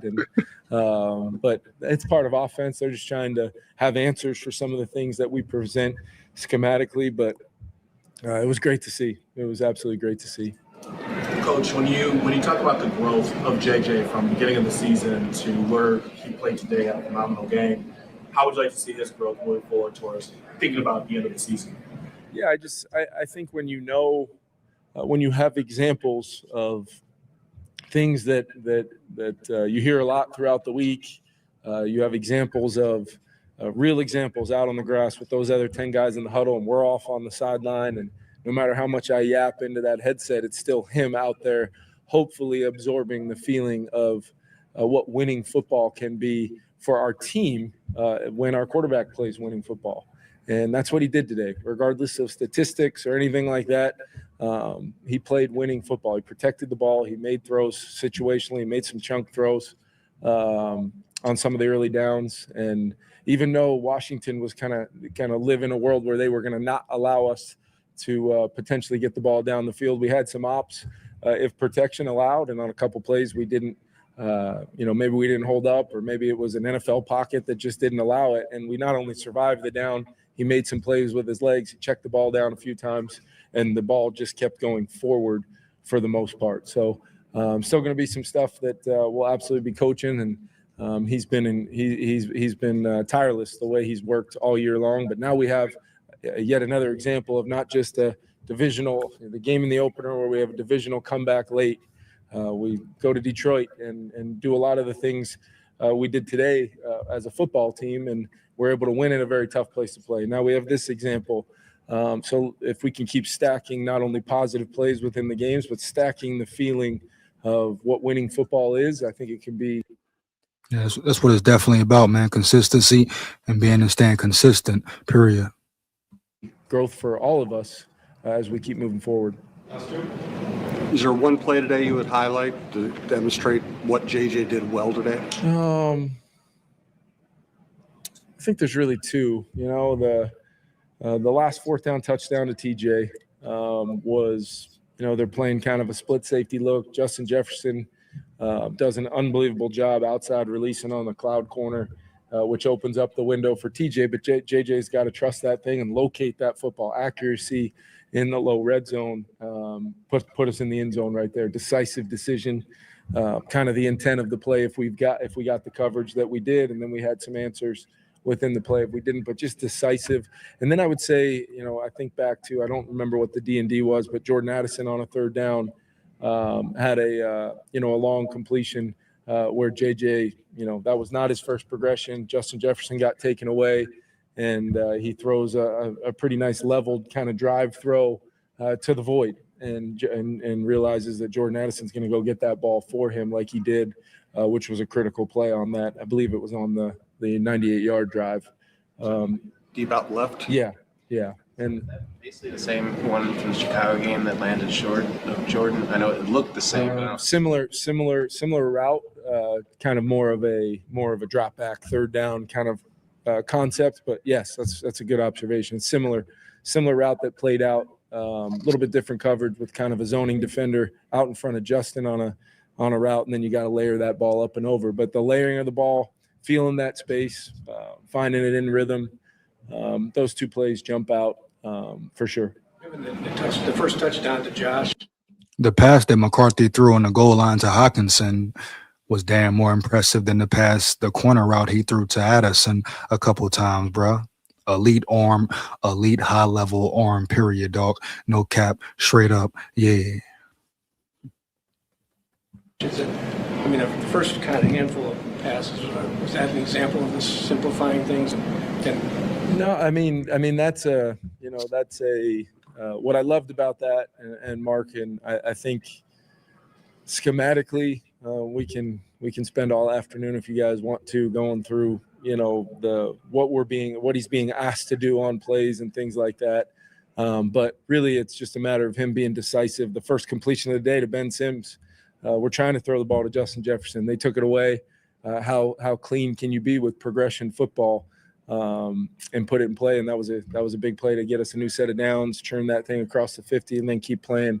But yeah, and then what that does when he does some things earlier, it allows him to be in a quote unquote decision-making rhythm where he can be decisive. It's single high. We've got a 4 vertical concept on where you're going to have a chance at either one of those tight ends in a big grouping, or you're going to check the ball down. And if you do that, that's okay too. But we just have to be able to call some of those plays and give him a chance to play quarterback and then maintain possession of the ball throughout. And you're going to get more ops. We got over 60 plays today, although I think we're probably keeping score. We had a few kneel downs, so not a very accurate.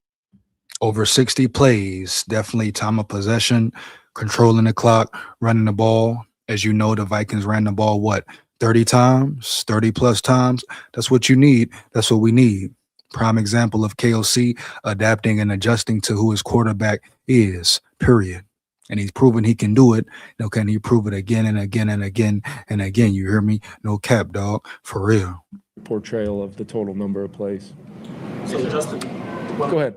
So I thought that was you. How happy he was for the victory, even though he didn't get as many touches as he would like to have. Yeah. Moving forward, how can he get more involved in the offense? Yeah, he had a chance for a touchdown there in the second half, and JJ got moved off the spot, but actually kind of created a play on the sideline to, put an exclamation point on the day and had a chance there. But JJ. I mean, don't even worry about it, right? Justin Jefferson will get his. I repeat, Justin Jefferson will get his. Correct. But the way Justin Jefferson carries himself, right? Never being a diva, even when he ain't getting the ball. We're going to get into his presser after a while as well. But what he said in his presser, dog, you hear me? No cap. True leader, great character, huh? Etc. He's never been a damn diva. What was some of his exact words? He said he don't care. He said, I don't care how many catches or touchdowns I get as long as we win. You hear me? No cap, dog. Period. That dude just wants to win, period, bruh. For real. They had to move off the spot, but we're going to find ways to get Justin the ball. He did not play 60 minutes today. That was a tough conversation. He tried to avoid me and run out on the field with about 7 or 8 minutes left in the game. We were able to kind of, I mean, smart move taking out Jettas. No need to risk injury, etc. He's done enough. He's played enough. We know who he is, huh? You know who he is, what he brings to the table. Game over. Boom. Yeah, man. Make sure he's healthy, full 100% strong next week versus the Cowboys, right? Period. Let's win out this bitch. You hear me? Yeah, bitch, yeah. Collective group effort between myself, Keenan, and a couple other folks, probably Dave Course, our security guy as well, because Justin did not want to come out of the game, obviously. But if Justin has demonstrated anything this year, the leadership, smile on his face right now, he wants to win. I think along the lines of, in this day and age where it's really easy to look at these and say this guy did this and this guy did that, Justin Jefferson's been playing at a really high level, and he did again today. It's not necessarily going to always show up in the stat sheet, but he means the absolute world to this organization. And you don't have a performance like we did today unless your leadership, Justin being a huge part of that, remains driving the ship forward and bringing some teammates along with him. Appreciate it.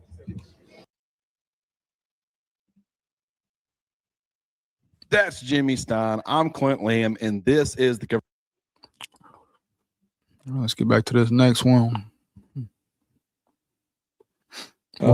Just want to first and foremost highlight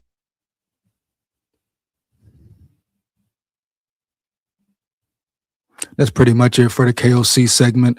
Then we're going to go ahead and get into the JJ McCarthy segment of the live. Break some of these videos down, bro. You hear me? No cap. As a matter of fact, this whole McCarthy thing, this segment, I'm going to break it down totally different, baby. Totally different, period. You hear me, dog? Heavy. Yeah. My dog TJ Martinez came up in here and made me say, hey, fuck it, bro. You hear me? No cap. I'm going to go ahead and do the John Elway and JJ McCarthy comparison, period.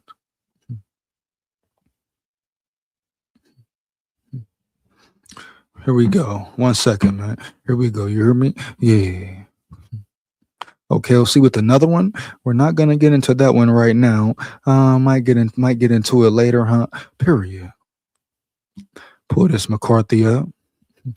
Obviously, great to get the win here at US Bank Stadium today. Great to get. Mm-hmm.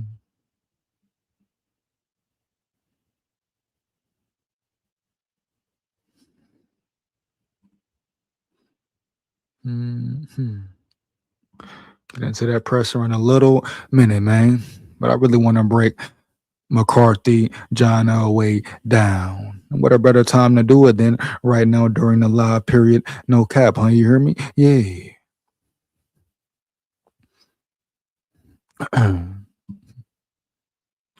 Uh-huh. Me 1 second, man. You hear me? You in the chat, like it up. Let's get it. Mm-hmm.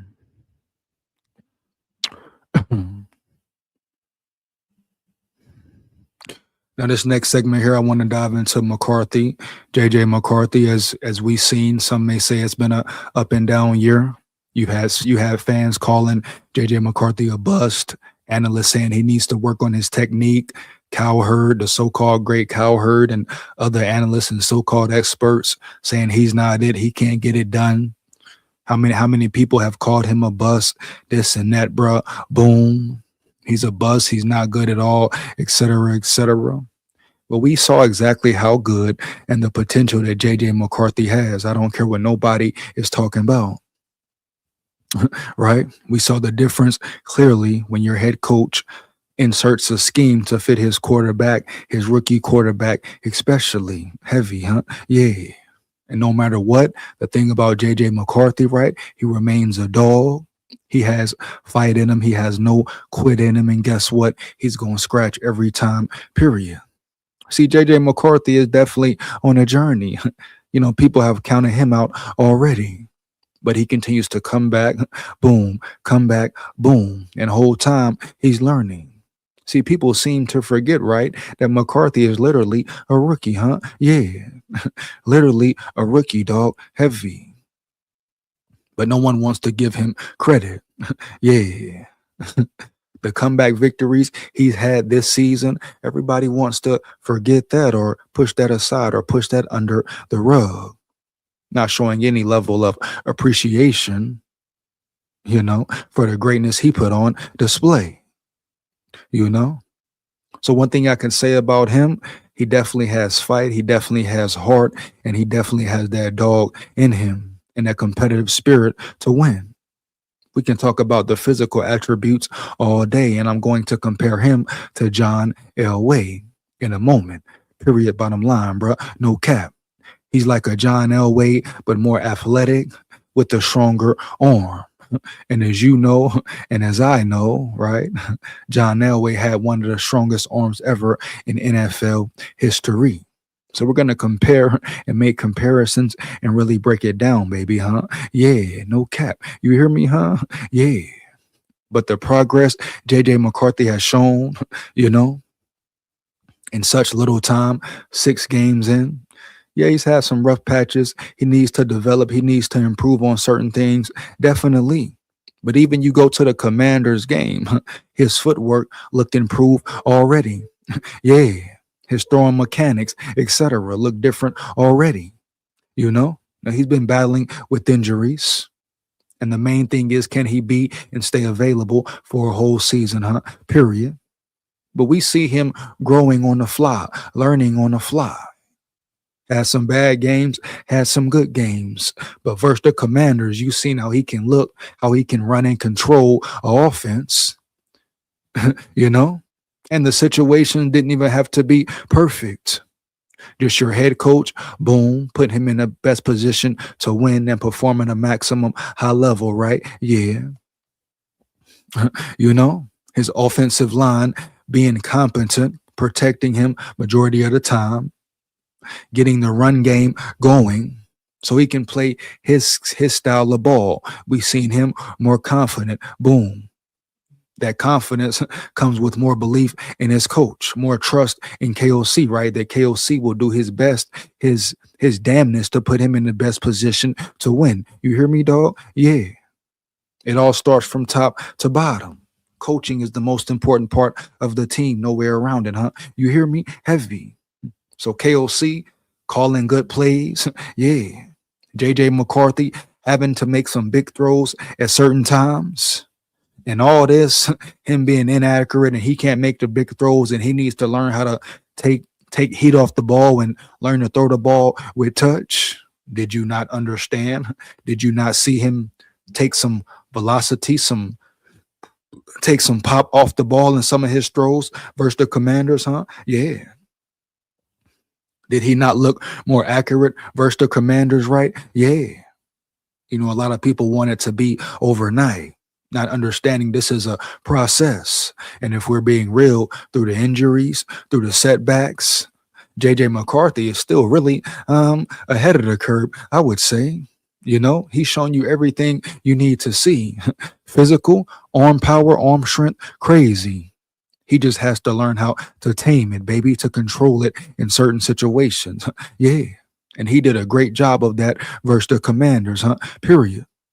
Uh-huh. Yeah. But also, he's shown how strong his arm is. Yeah. The corner route, great pass, all pro caliber level throw to Jordan Addison on the corner routes a couple times. You know, I don't care what nobody talking about. That 4th and 1 goal line throw to Hawkinson was an elite level throw that showed elite arm strength and arm talent. You got to fit that ball right in there in a certain location, huh? Yeah. He may have been slightly a second late with it, but his arm power, arm strength makes up for it. You hear me, dog? Heavy. Yeah. And one thing you can't coach, like you can't coach size and speed, is what? Arm power, arm strength, etc. You know, either a quarterback can throw that bitch or not. And JJ McCarthy can throw it with the best of them, period. You know, arm power, crazy. Question is, can he continue to develop in his footwork and his mechanics and learn when to float the ball in there, put touch on it, etc. You dig me? You get my drift. Heavy. But the way he continues to come along, put the work in, not one time has he cried, given up. And you know, he's been through some tough times this season alone. You hear me? Heavy, homie. Huh? And he continues to grind. And now he finna really fucking shine. Blow their mind, dog. Blow their mind, bruh. For real. But you ask me what type of quarterback I want lining up and playing next to me, bruh. A quarterback who willing to put it all on the line, for real. You know? Yeah. Dive head first, try to get the first down, you know? Let's not forget about him being able to scramble in the pocket. Yeah.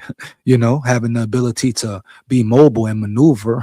Something we haven't seen for real in years from a Vikings quarterback, especially not from Kirk Cousins, huh? Heavy, man. Yeah. Yeah, man. Come on. Let's be real here, dog. Let's state the facts.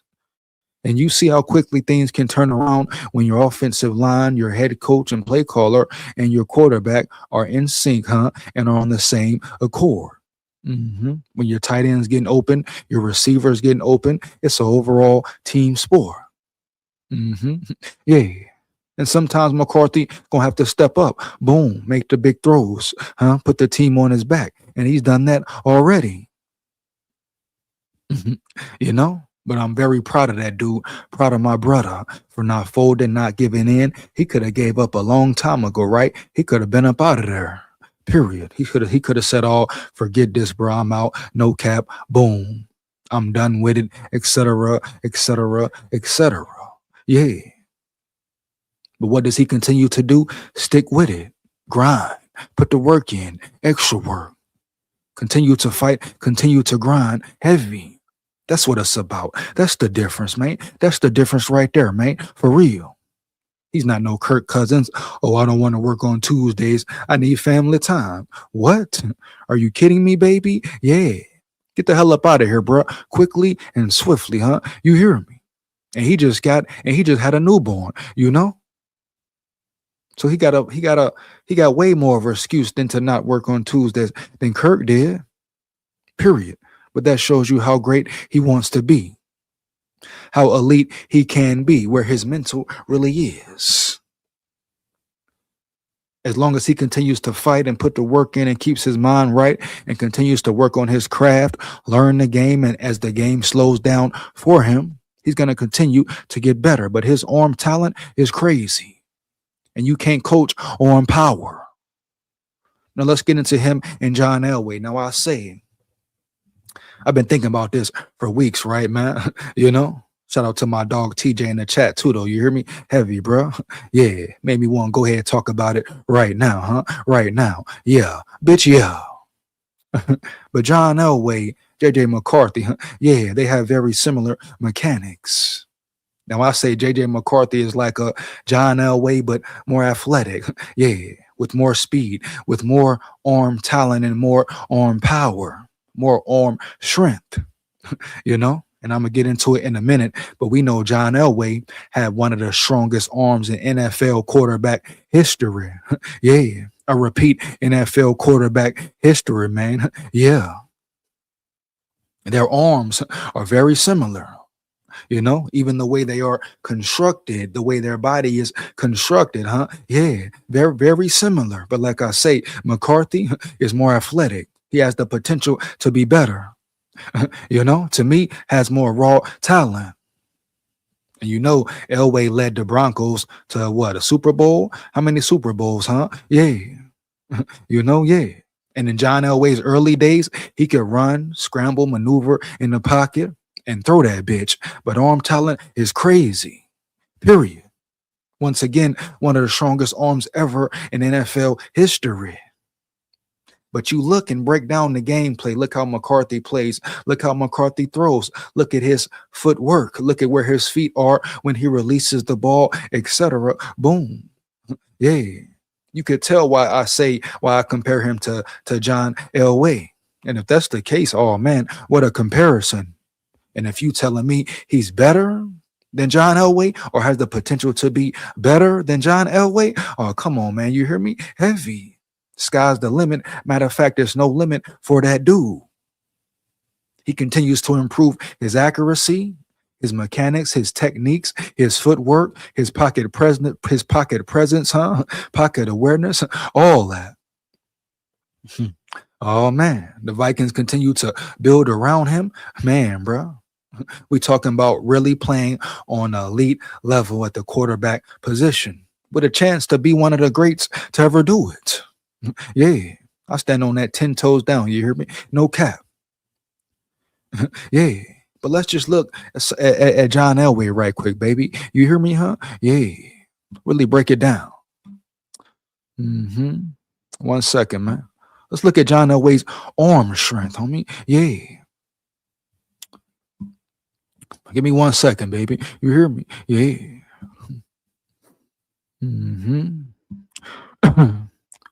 John Elway is widely considered to have had one of the strongest arms in NFL history, known for incredible velocity, power, and the ability to throw the ball long distances with accuracy. Who does that remind you of? Who does that same damn thing? Huh? You hear me? No cap, dog. For real. What it say? Known for incredible velocity. JJ McCarthy is known for that at times. Power. Definitely power, and the ability to throw the ball long distances with accuracy. And JJ has been off some this year, but as you can see, the Commanders game could be a turn in the right direction. He had some long throws, but threw them in there with power, also with accuracy, period. Didn't see a lot of overthinking, worrying about it, setting back, step drop, two-step drop, whatever the step drop is. Heavy, huh? You hear me, huh? Yeah. And he let that thing go, and he let it fly, and he let it rip. Period, man. For real. You know? Let's go, dog. His arm strength was so exceptional that it was often compared to throwing a weapon, sometimes causing receivers to use their chest to block the ball and leading to the term Elway cross. You know? Yeah. His throws required a lightning fast release and were even simulated using machines set to 70 to 80 miles per hour during practice. Man, what? You know? Yeah. And JJ McCarthy arm is that powerful. And guess what? He's only 22. So the more he develops, the more years he plays in the league, the stronger he gets, the stronger his arm will become. Yeah. But we've seen these same things. What have some of the complaints been from McCarthy? Oh man, his arm is crazy, bro. His arm is strong as hell. He needs to take some power off it. He needs to take some heat off the throw sometimes. That's been the biggest issue, right? Biggest concern this season thus far. You know? Shout out Ralph in the building, bro. Shout out Ralph in the building. You hear me, dog? No cap. Period, homie. Heavy. Yeah. I'm telling you, man, I've been thinking about this here for a while. You know? Yeah. But the major concern for McCarthy has been what? He got a strong arm. The power is there. The arm talent is there. He just got to learn when to drop the ball in, when to take some heat off that thing round yonder there, when to do this, when to do that, etc. Boom. But right here, man, boom. It explains it perfectly, damn near to perfection. Man, compared to throwing a weapon. If you look and see McCarthy throw, I mean, did we forget? You remember the long ball downfield that he threw to Oliver, the first touchdown of the game? That was a crazy throw, man. Not too many quarterbacks can make that damn throw. You see how quick the ball got there? Yeah. And he even took something off that throw. You see his footwork, his mechanics, boom. And he can still improve on that. But that showed you the arm power right there. The corner routes to Addison, bro. And I'm talking about deep corner routes. Yeah. Not easy corner routes. Corner routes where you got to have power to get that ball around yonder to the spot. Period, homie, huh? Yeah. No point blank, period. No cap. So the comparisons are definitely there. But the spooky thing is, what benefits McCarthy, Heavy. Yeah. He can be better than John Elway. He's more athletic than John Elway. He has a better arm than John Elway now. Yeah, bro. For real. Yeah. And like I say, as he gets stronger, his arm will get stronger. So damn near by next year, we could be talking about what they say here, 70 to 80 miles per hour. Shit, JJ McCarthy could be damn 90 to 100 miles per hour during practice. Come on, baby. I want to get into some Elway highlights too, but I'm trying to, make sure these copyrights ain't tripping, dog. You hear me? No cap. Let's see what this one says, bro. I'll get into that later, bro, for real. But once again, exceptional velocity. Elway could throw passes at speeds over 70 miles per hour and was known for having remarkable zip on short and intermediate passes. Who does that sound like? Who does that compare to? Let me read it again. Once again, you hear me, dog? No cap. Elway could throw passes at speeds over 70 miles per hour and was known for having remarkable zip on short and intermediate passes. Man, we've seen JJ McCarthy zip balls in there. Once again, I go back to the TJ Hawkinson throw on 4th and 1. He had to zip that ball in there. That was damn near triple coverage. I tell you, I repeat to you again, not many quarterbacks can make that damn throw. Kirk Cousins should have held couldn't, period. You got to have a different level of arm speed, arm velocity, bro. Power on the ball to zip that ball in. You hear me, dog? Heavy, huh? No cap, huh? Yeah. Even Hawkinson was surprised, huh? Yeah. He had to reach back like, boom. That's the only spot he could have thrown it to.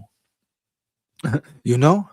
And as he continues to grow and he continues to conflate the arm power with the accuracy, oh man, bro, what it is, what do I say? Sky's the limit. Matter of fact, it's no limit for that dude. Shout out my brother, huh? Heavy, yeah. You know, yeah.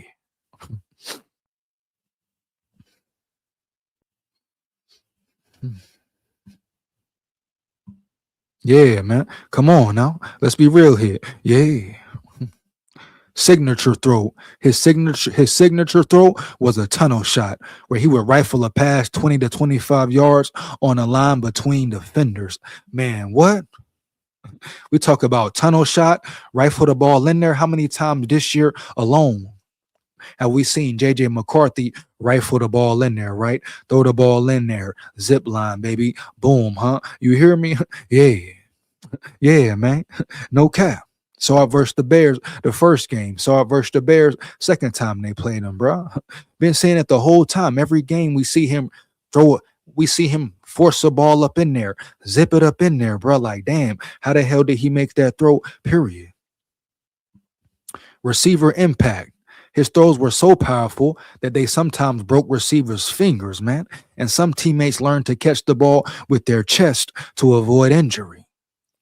And I repeat, the further JJ McCarthy goes, man, the stronger his arm will become. Period, homie. Yeah. Practice simulation. To prepare for his throws, his practice sessions would use machines set at 70 to 80 miles per hour to simulate the speed of his passes, bro. Boom. That's crazy, man. Combination of strength and technique. Elway combined his natural arm strength with a strong lower body and hip rotation to generate velocity, creating one of the most powerful arms in NFL history, notes draft ace and YouTube. That's crazy, man. And that's where JJ McCarthy has to really put in the most work. You know, sometimes he just depends on his upper body to make a throw. Think about when he's consistently rotating his hips, using his lower body to generate the velocity for the throw. You know, talking about techniques, mechanics, and per development. You hear me, dog? No cap. Per. And that's KOC's job to develop him. Period, dog. No cap. You hear me? Heavy. Techniques, footwork, fundamentals. You know? Heavy. Yay. Come on, man. Period. Man. Once he starts really throwing from his lower body, you know, getting his hip rotation involved, it's going to be even more people making comparisons to this guy right here, John Elway. And don't forget, John Elway is a Super Bowl winner. So everybody who want to call JJ McCarthy a bust, it's over for him. He's not good. Kill that noise, man. I don't care what you talking about. Heavy, homie. You hear me? Huh? You don't give up on a player with a powerful damn arm who's shown he has that dog in him, shown that he can win, shown that he is a true competitor no matter what, no matter how the game is going. He stays locked in. He stays zoned in, period.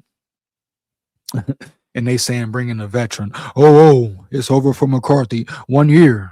It's over, bro. You hear me? No cap.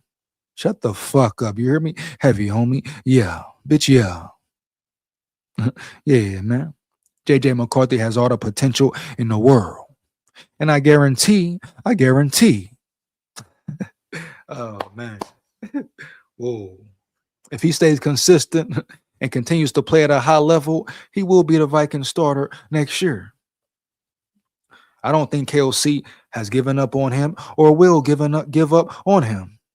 I think KOC has done some true self-reflecting and said, hey, all right, boom, I got to put my quarterback in the best scheme possible, best situation possible, period. And that's on me at the end of the day. You know, now we're going to see versus the Cowboys and moving forward, but I really believe KOC might have had damn near an epiphany to the point where he said, hey, let me look in the mirror and understand that this has been my fault, my fucking problem. I understand it's not all me. My O-line has been piss poor at times. My quarterback is still learning, but he's not bad. He has all the potential in the world. But at the end of the day, it's on him to help JJ McCarthy progress. Not only him, but the O-line, the receivers, tight ends, etc. Everybody has to play their role, play their job, and do their job well. You hear me, dog? No cap, point blank, period. But I'm sitting here making comparisons to John Elway, right? Huh? And the more I talk about it, I'm like, oh man, oh damn. The Vikings have definitely found their quarterback of the future. Yeah. You know? And if you're in denial about that, you are just being delusional and being a JJ hater. But my thing is, y'all ready to give up on JJ McCarthy, but you dumb idiots never were ready to give up on Kirk Cousins. Are you kidding me? At least the majority of fans. Oh man, so many Kirk Cousins nut riders, ball chasers, ball sackers. Huh? You hear me, dog? Heavy, huh? Yeah. Period. But JJ McCarthy has put on display his raw talent, his leadership abilities. Come on, man. The man's a damn rookie, damn near, and players voting for him to be a damn captain. Forget the on-field talents and physical attributes, etc. Right, dog? Let's talk about the damn mentality, huh? You dig me? You get my drift? Come on, bro. Stop the cap, dog. For real. Let's talk about the damn mental fortitude, period. Yeah. Everything else will align eventually. But let's talk about the real shit, dog. You hear me? No cap. Period, man. For real, huh? Yeah. So, yes, man, you can definitely compare JJ McCarthy to John Elway. JJ McCarthy is similar to John Elway, but like I say, he's more like a John Elway 2.0. Nah, I take that back. 4.0, motherfucker. You hear me, homie? Yeah, dog. No cap. And he can be a better quarterback than John Elway was. You know? Heavy. Let's see if we can catch a YouTube video. Gotta watch the copyright shit. You already know that, bro. You hear me? Yeah. So give me 1 second, bro. 1 second real quick. Let's see what's up, man. Yeah. We definitely gonna get into McCarthy's presser. Matter of fact, I might go ahead and just do that now, bro. For real, huh? You hear me? No cap. Go ahead and get it started, man. Why not?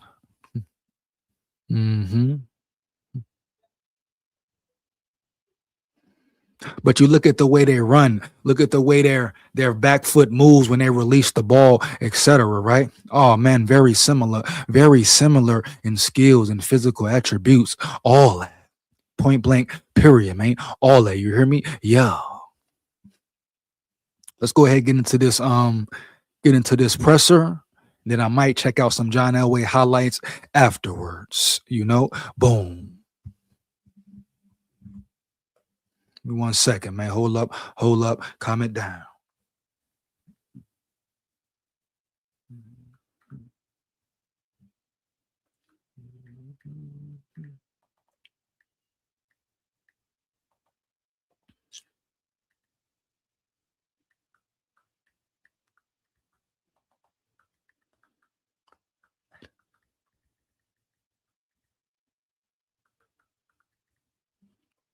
We go.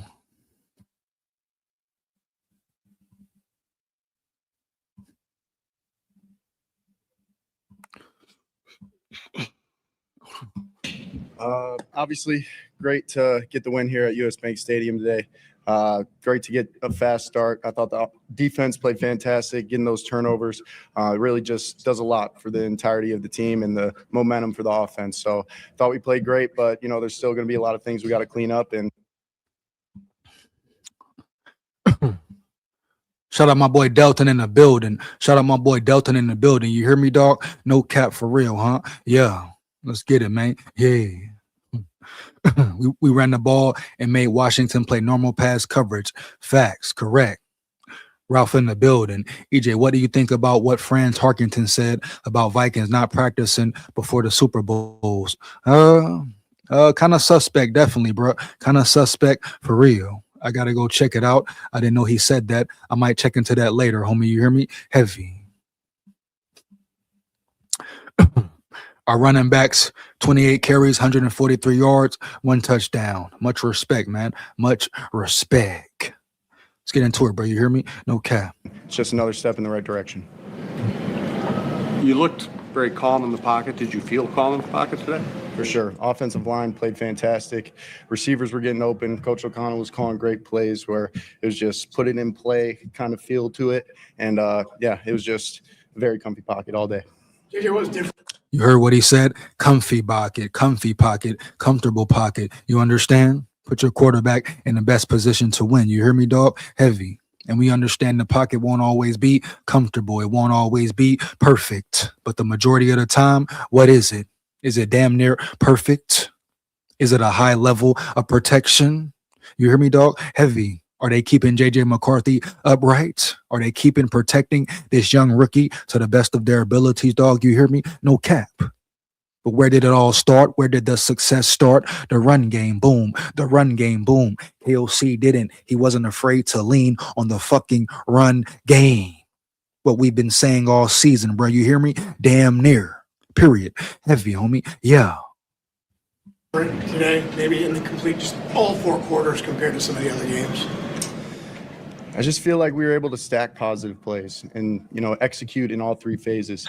That's something, that's going to win you a lot of football games, and we just got to continue to strive to do that every single week. JJ, when you guys win, you get the chance to take the ball first. How much had you talked about that throughout the week of if we get the coin toss, we're going to go out and try to set up message early? Found out like maybe 10 seconds before the coin toss. No matter what, we don't let that dictate, how we're going to attack each and every play. Every time we get the ball, we're expecting to score. So, it just gives us, the let's go KO, kind of feel to it going into Yeah. Let's get it. the game. But, at the end of the day, it's just all about executing. When you get that chance to go out there that quickly, I guess, how much does that kind of instill confidence in you? Hey, this is a chance to get some momentum, which we haven't done a lot this year early. It meant a lot because, that was our key pillar to the game was starting fast.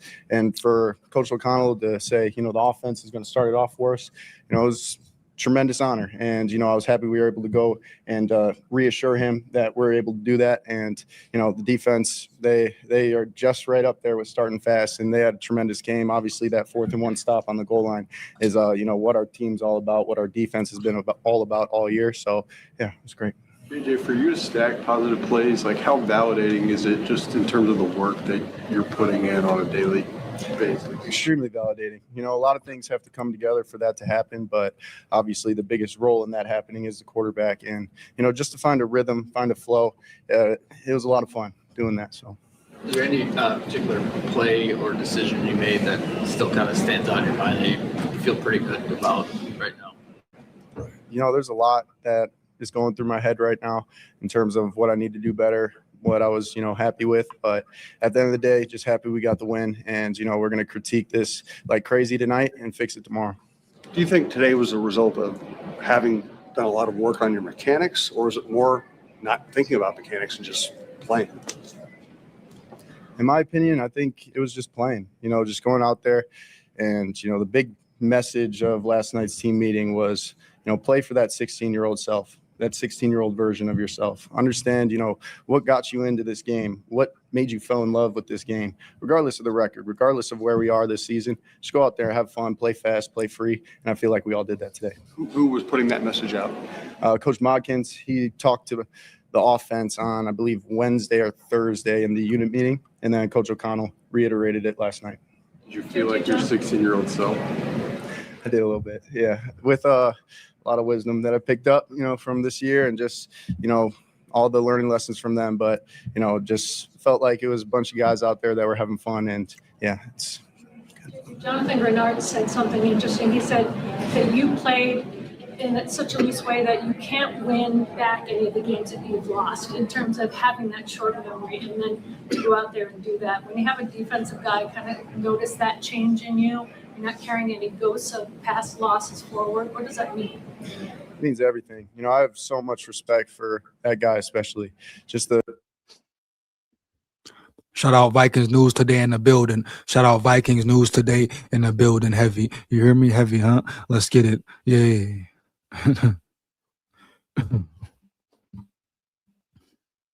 And one thing JG said, shout out JG, shout out Jonathan Grenard, but that tells you how great and how powerful of a mind and how focused in and zoned in and locked in JJ McCarthy is. Correct. Where he is at mentally, right, dog? Heavy, you hear me? No cap. That shows you where he can take it mentally, right? Yeah. Heavy, bruh, for real. You know? That shows you what he can do when he plays free, huh? Yeah. Not overthinking, just going out there playing ball. Boom. Letting it be a fucking playground. Boom. Period, bro. No cap. You hear me? Yeah. No cap. KLC was in his head too much. Could have been. Delton definitely could have been, bro. You hear me? No cap for real. Yeah. Definitely playing free. Definitely playing free. You see the difference when he's playing free. I'm telling you, man. John Elway, but better, with the potential to be better, huh? Yeah. You know? A tremendous player he is, tremendous leader. The character that he has means the world. But at the end of the day, it doesn't matter, what happened today. It's about doing it again and consistently growing and staying on the right trajectory of being the best version of ourselves. So, yeah, but it means a lot for sure. I know you've always been confident, but did you need some early success today to just kind of find that rhythm? I mean, knowing how things had gone in the past few games. Of course he needed some success, bro. The whole team needed success. Of course. The head coach needed to have some success play calling, period. What he mean? Did you need some success? Hell yeah, bitch. They was 4-8, huh? Yeah. You hear me? Yeah. I feel like early, late, it doesn't matter when it happens, it's just gotta happen. So being able to do it when we wanted to, starting fast, obviously that carries momentum throughout the game, but just focusing on that play, one play at a time, I think was the best thing for me today. Be reminded that you can play that way? I guess, yeah, but or not. I don't know. Wait, what'd you ask? Just to be reminded that you yeah. like that. Yeah, it's definitely reassuring. I always knew I had that, and I always knew the potential is there. But I'm looking at it right now. Like, there's so many ways I could get better. I'm so far from where I want to be. So it's just great to get the win and grow in this game. For sure. JJ, in terms of working through progressions and being as decisive with that as you were today, what do you feel like the difference was there? Familiarity with the concepts. This was a lot of stuff that we worked on in OTAs and training camp, and it was specialty routes for those specific guys. So I feel like with the offensive line, obviously it all starts with them playing their ass off today. Made everything flow. JJ, what was it like on the field throughout that 19-play drive, and what was the feeling walking off after scoring a touchdown? No idea it was 19 plays, but here in 12 minutes, hearing it was one of the longest drives and time of possession for that drive in Vikings history. It's awesome, but we just can't wait to go do it again. And the boys were huffing and puffing, but good thing. Straight mall session. That's what we've needed. That's what we've been yearning for. Correct. Heavy. Run the ball. Run the fucking ball. Period. No cap. Straight up. We were conditioned and prepared for that moment. You finished a lot of runs today by diving forward. I've heard some quarterbacks say that's actually the safer way to finish a run. Is that intentional, or is that just what was there for you at the moment? It's always been intentional. I picked that up from Coach Harbaugh when I was at Michigan. Just understanding you're not going to lose yards and you're getting to the ground quicker and your head's not as exposed. But you always got to be cautious, whether you're sliding feet first or head first. Those guys are coming to hit you. So there's a time and place for everything. But yeah, for sure. JJ, Coach talked a lot about getting you.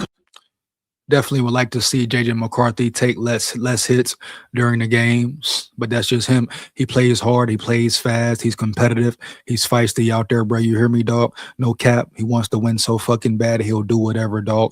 Take whatever risk, etc., etc., etc. But at the end of the day, correct, we would much rather see him take less hits and less big shots, period. Comfortable. We talked to Justin earlier. He said, one of the things is we can't forget that JJ's a young quarterback. He's figuring it out. How important is it for you to be on the field and getting as many reps as possible to just get your footing back underneath you? extremely important. That's where it's all about. That's how you're going to grow and get better, experiencing the live bullets.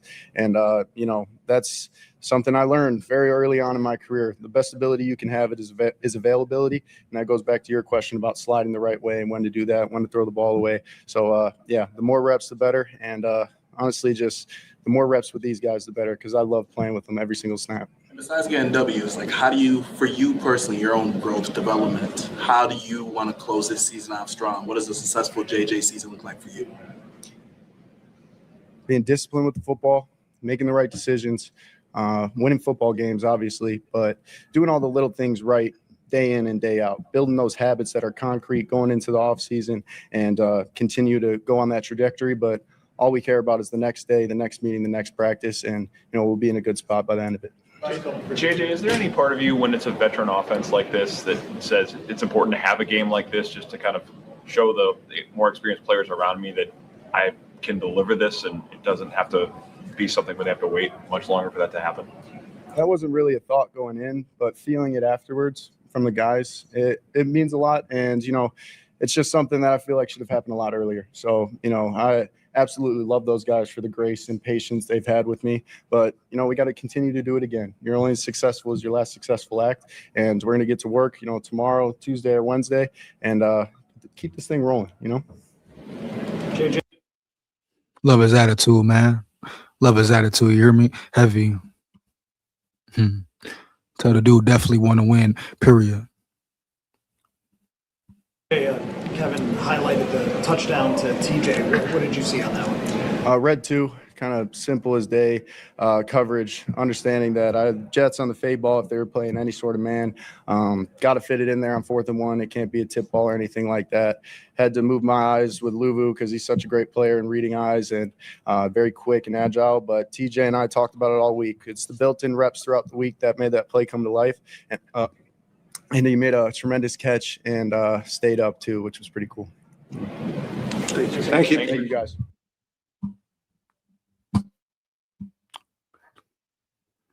Shout out McCarthy, bro. Heavy. You hear me? No cap. Shout out JJ McCarthy, man. For real. But like I say, the John Elway comparisons is definitely there. I see him as being a better quarterback, more athletic than John Elway. But if you compare arm strength, arm talent, man, JJ McCarthy is right there, and his arm is only going to continue to get more powerful. You hear me? Et cetera, better, all that.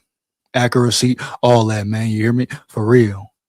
Especially once he learns how to throw from his torso, use his legs, use his hips, etc. Yeah. Definitely got a rocket, bro. Definitely got a rocket, Delton. No cap. Straight up, bro. Heavy. Definitely got a damn rocket. Yeah. He can throw the ball with the best of them. Period, Yeah. Arm power is crazy. Get to the next segment of the live, bro. We'll be about 2 hours in. I'm going to speak about the defense and Brian Flores, then the offensive line. Then we're going to check out some team pressers, and that'll be it. That'll be a wrap, man. Y'all got questions, comments, opinions, put them in the chat. Let me know how you feel. Say what you feel, long as it's real. You hear me, huh? Yeah.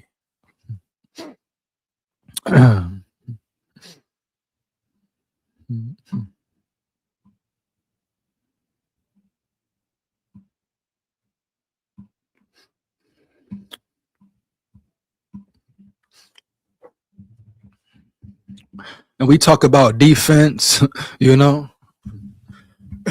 One second, man.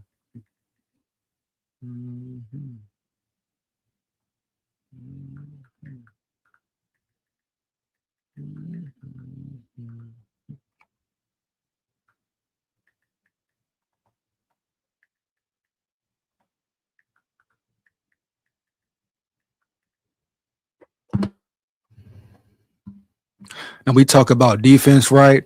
The job that Brian Flores has done with this team, point blank, period, no cap. The levels he has taken this defense to. And you talk about a shutout, you hear me? I don't care who you're playing, my boy. I don't care who you are playing. When a defense pitches a fucking shutout, that's saying something. That's a certain level of respect that they get or should get. No cap, dog. You hear me? No cap. Straight up. A certain level of a certain salute they should get, man, huh? Heavy, man. Holding an NFL team to 0 points. And I know. Oh, yeah. If this was just a one-time performance and they didn't do this on a regular, but guess what? This defense has been elite damn near all year. Subtract a couple games, but they've been elite all year. And they continue to progress every game. I know I say it a lot, but you can't take away the performance they had versus the Seahawks. The Seahawks offense, what? Didn't even really score. Maybe some garbage points, though, but it was nothing. They had Sam Darnold rattle. They shut out their best receiver. Some say one of the best receivers in the game. Held him to what? 2-3 catches, 20-something yards. That's all Flores, right? And that's all his damn personnel, bro. You hear me? No cap. Heavy. Bottom line, you hear me? Yeah. For real, though, man. Yeah. So the job that the defense has done, I don't believe they have gotten enough credit anyway. The way they have kept this offense in games, yeah. The number of games they have won for this offense, not just for this offense, but for even this year and last year, homie, you hear me? Yeah. And you see what type of defense it really is when they're healthy. When Van Ginkel is out there, he's a true monster. You cannot compare anyone to Van Ginkel for real with his playmaking abilities. He had another one versus the Commanders, right? Shut him down.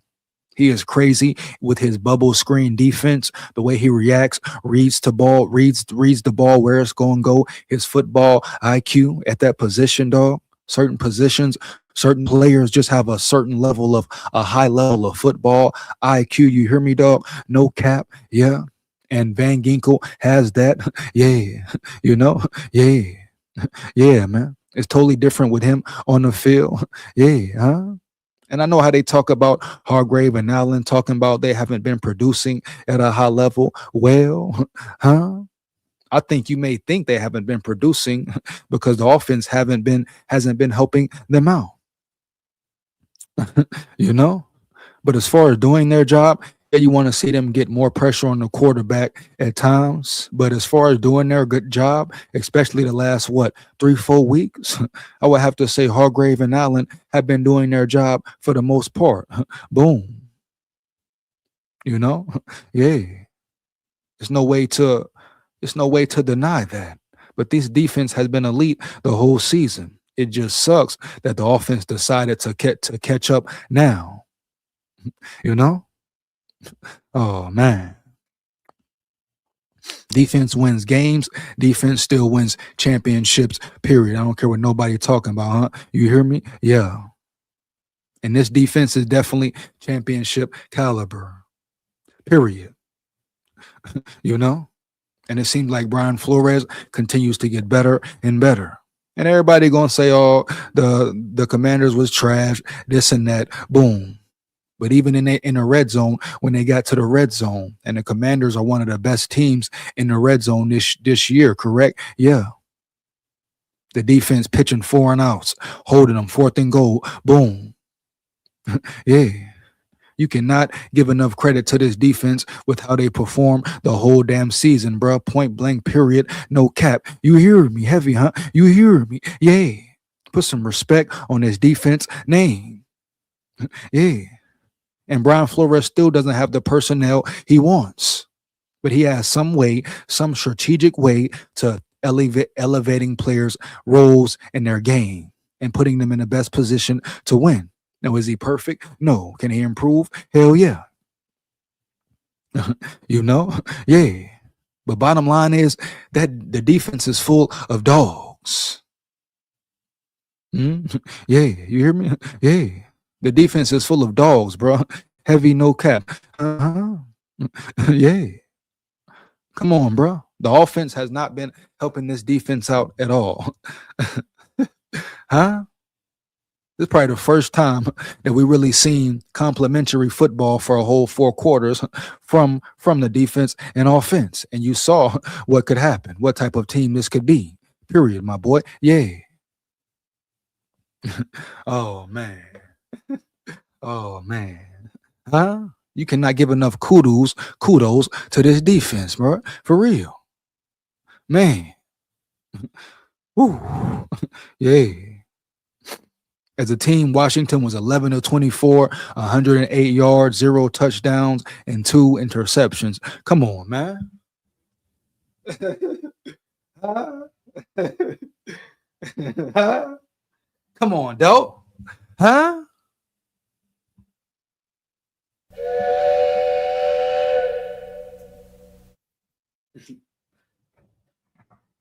One more game, man. Come on.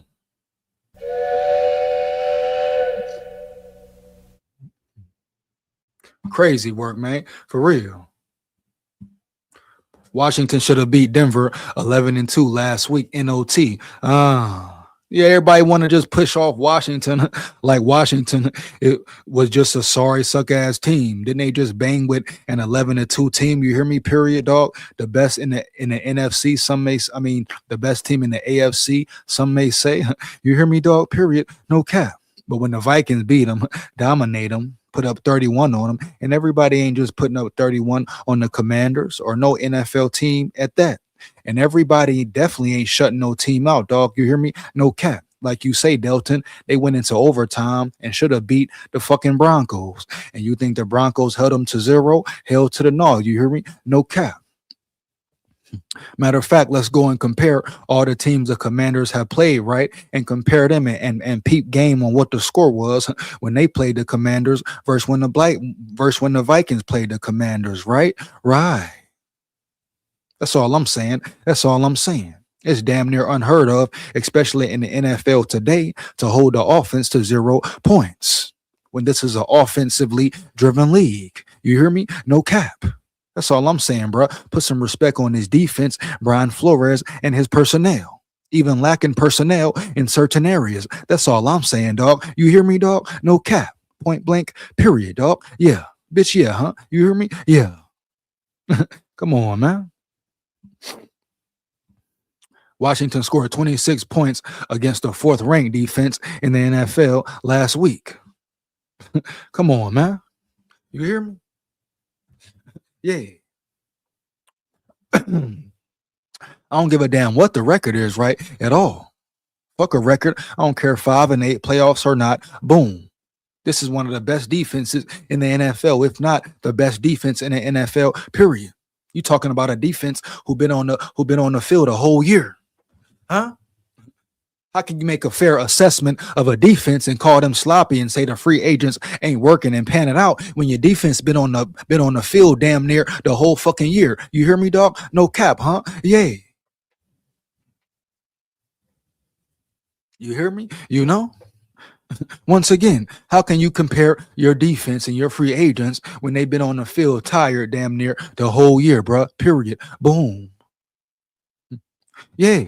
They've been playing their ass off, carrying this whole damn team. Real shit.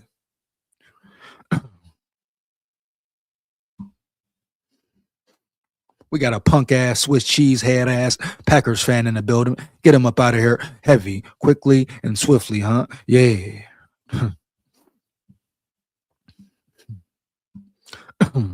The best defense. Shout out Dell in the building. Shout out Dell Maker Matcher in the building, huh? Heavy. Yeah. He says the best defense. No cap. You know? Yeah.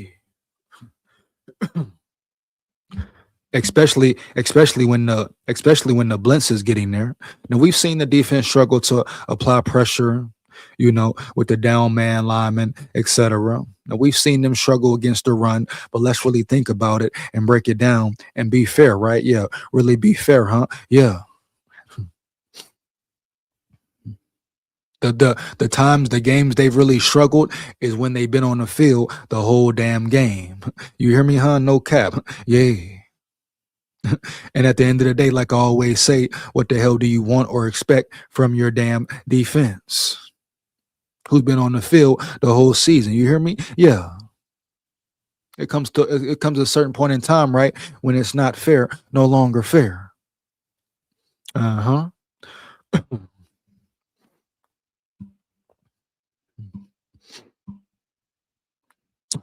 They'll say Brian Flores for president. Yeah, man, let's get it, man. Yeah. Mhm.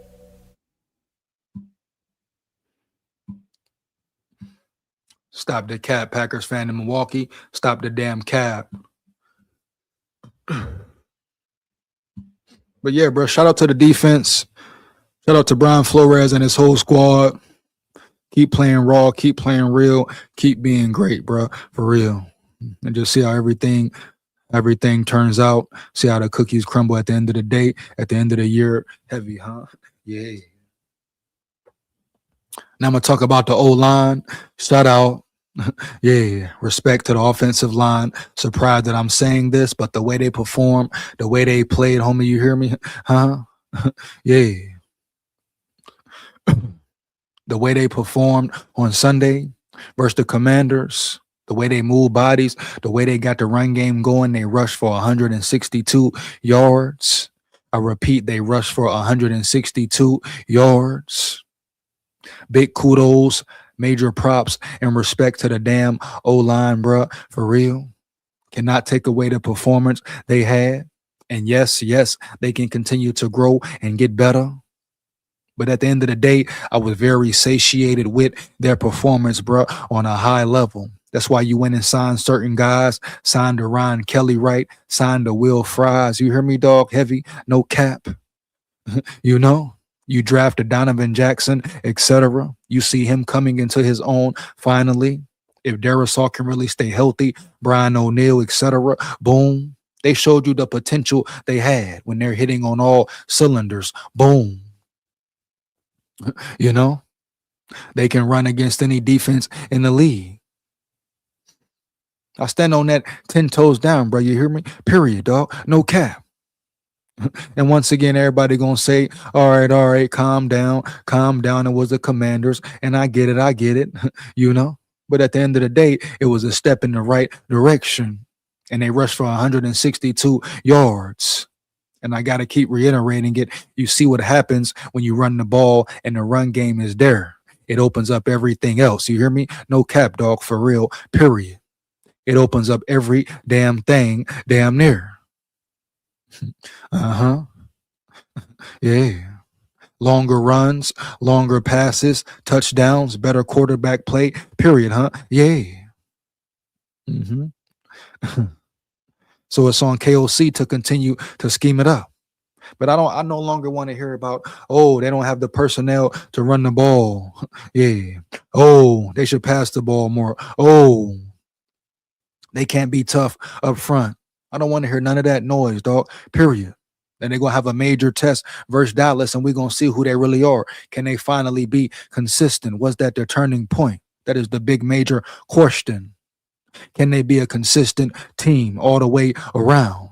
Defensively and offensively, but especially offensively up front in the interior, huh? Yeah, bro. You hear me? No cap. For real. Nah, for real. I want to see if they really bowed it, fool. Is you bowed it, fool? Yeah. We're going to see going up against Dallas Sunday night, prime time. We've seen this before from the Vikings. Matter of fact, the whole year. Inconsistency. One game you play well, boom, you hear me? Heavy. You go beat Detroit. You come back, you look sloppy, dog. No cap. You hear me, dog? For real. Yeah, dog. No cap, huh? Yeah, dog. Yeah. Can they be consistent and have consistent high level NFL play? Yeah. You know? Yeah. But I'm so tired of the inconsistency from this team, man, from this squad. And once again, it starts with KOC. You know, he is the facilitator, period. Boom. You know, he makes the calls. He makes the play calls. He don't want to give it up. All right, bet.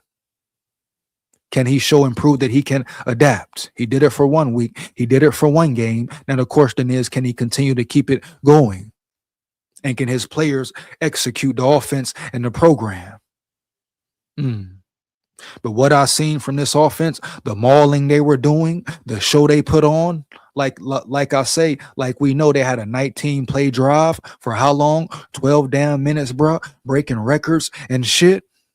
And you telling me if they come up and show up consistently and be zoned in and locked in physically, mentally, and spiritually, they can't put on that kind of performance week in, week out? You shitting me? I say kill that noise, homie. For real, huh? Yeah. Yeah, man. Ain't no reason why they can't come out there and play like that every week. Yeah, you know? And like I say, this may have been the turning point. I hope it was. I really do hope it was. Yeah. But shout out to the O-line, bro. I like the physicality I'm seeing. Uh-huh. I like the domination I saw. Uh-huh. Yeah. But can you do it versus a real good team with a real good front? Who's physical, who gonna come at you right, etc. Period, man. Bottom line, yeah. We gonna see, man. We shall see.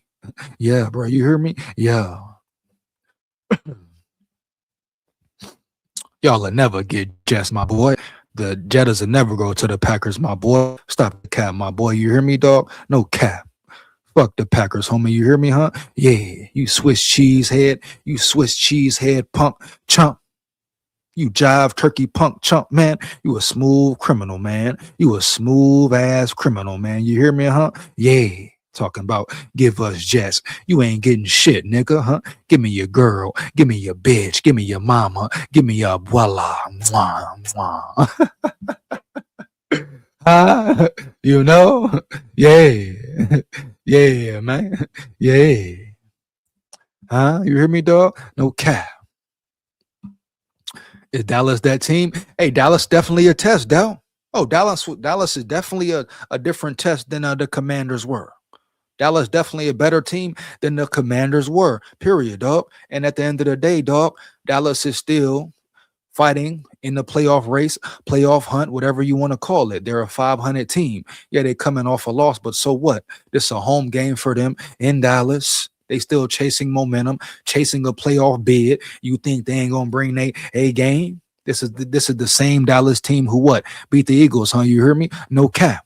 What other good wins have they had? Period, bro. No cap. So Dallas ain't no slouch. You hear me? Dallas is a good, legitimate team. Point blank. Period. Yeah, dog, for real. This will be a major test, a major battle. Yeah, especially for the offense and McCarthy. You know? Yeah. KOC, O-line, etc. Can they do it again? Heavy. Yeah. You know? Yeah. Period, man. For real. Uh-huh. You know? Shout out Packers fan in Milwaukee, man, for keeping it real, huh? For keeping it real. Yeah. Yeah, one more again, bitch. Yeah, bitch, yeah.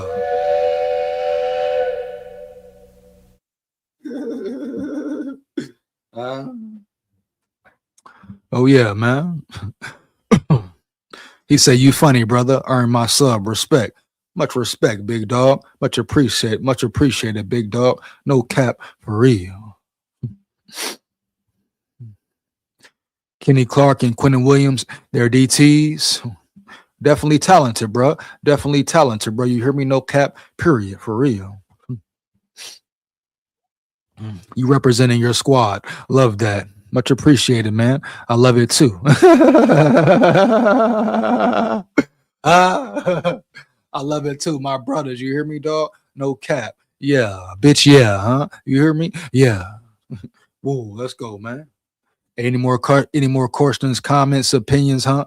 Put them in the chat. I answer them later. Finna get ready to wrap this live up. But before that, like I said, at the end of the live, the last segment, we're gonna get into some of these pressers from the players, etc. You know, boom. Matter of fact, I think I want to do KOC's most recent presser as well. The one from today. Let's see what's up, man. Come on. How long is it? This Black Friday gift cleans your retainer at the touch of a button. No more brushing or tablets. Over 4 years ago, Shut your a ass. team of engineers knew. All right, guys. Good afternoon. Really 16 proud of our minutes. team yesterday. No, this is KOC's presser from today. I repeat, KOC's presser from today. Matter of fact, I want to wait on this because I want to hear this one. I'm gonna go to the players. Obviously, great to get the win here at US Bank Stadium today. Great. 1 second. Give me 1 damn second, man. You hear me? No cap. And since I've already seen the players talk and the player personnel interviews and pressers, I'm gonna let y'all watch that while I go do something, correct? Because I want to see this new KOC presser. So boom. Let's do let's see. Let's do Jettas right quick. Fuck it. Coming out and pretty much just swinging and just everything is happening right for us. JJ going through his reads and making the right reads. And before I let it play, I'm just gonna let it play. Like I say, I've already seen it, huh? Yeah. but the fact, Justin Jefferson never becomes a diva. All he wants to do is win. He doesn't pout. He lets it be known. Hit the main thing on his mind. What he wants to do the most, period, is win. Is fucking win. His ultimate goal is the Super Bowl, and he would do whatever it takes for his team to win, period. You got to respect that for him, right? He could be pouting. He could be like, oh, man, I want the ball more. And I'm sure he does, and that will come naturally. But at the end of the day, bro, he's still shining because guess what? The Vikings can use him as a decoy, have to use him as a decoy damn near because guess what? No cap. Teams continue to double him, bracket him, etc. Dog, you hear me? No cap for real, nigga. They know what's up. They don't want to guard him one-on-one for real. That's why you see him getting double teams, all that. Boom. Yeah, but long as he keep staying focused, yeah, putting the work in, grinding, his opportunities will come. His touchdowns will come. Period, homie. Yeah. But the way to see the way he keeps up his positive energy, huh? Yeah. Keeps a good demeanor, right? Yeah. Happy about the win, not crying, complaining that he's not getting as many touches as I'm sure he wants. But he knows it's a bigger factor, a bigger purpose, and that's to what? Win. So you can never question Jetta's leadership, his role, his captain on his team, him stepping up. Taking a bigger role in leadership, right? Being more vocal. Not only that, being more vocal as far as the physical example, being an example on the field, correct? Heavy, dog, no cap. You hear me? Straight up. Even off the field, never see him getting in no damn drama, doing no dumb shit, right, dog? You hear me? No cap. Yeah. Being smart, taking care of it, taking care of himself.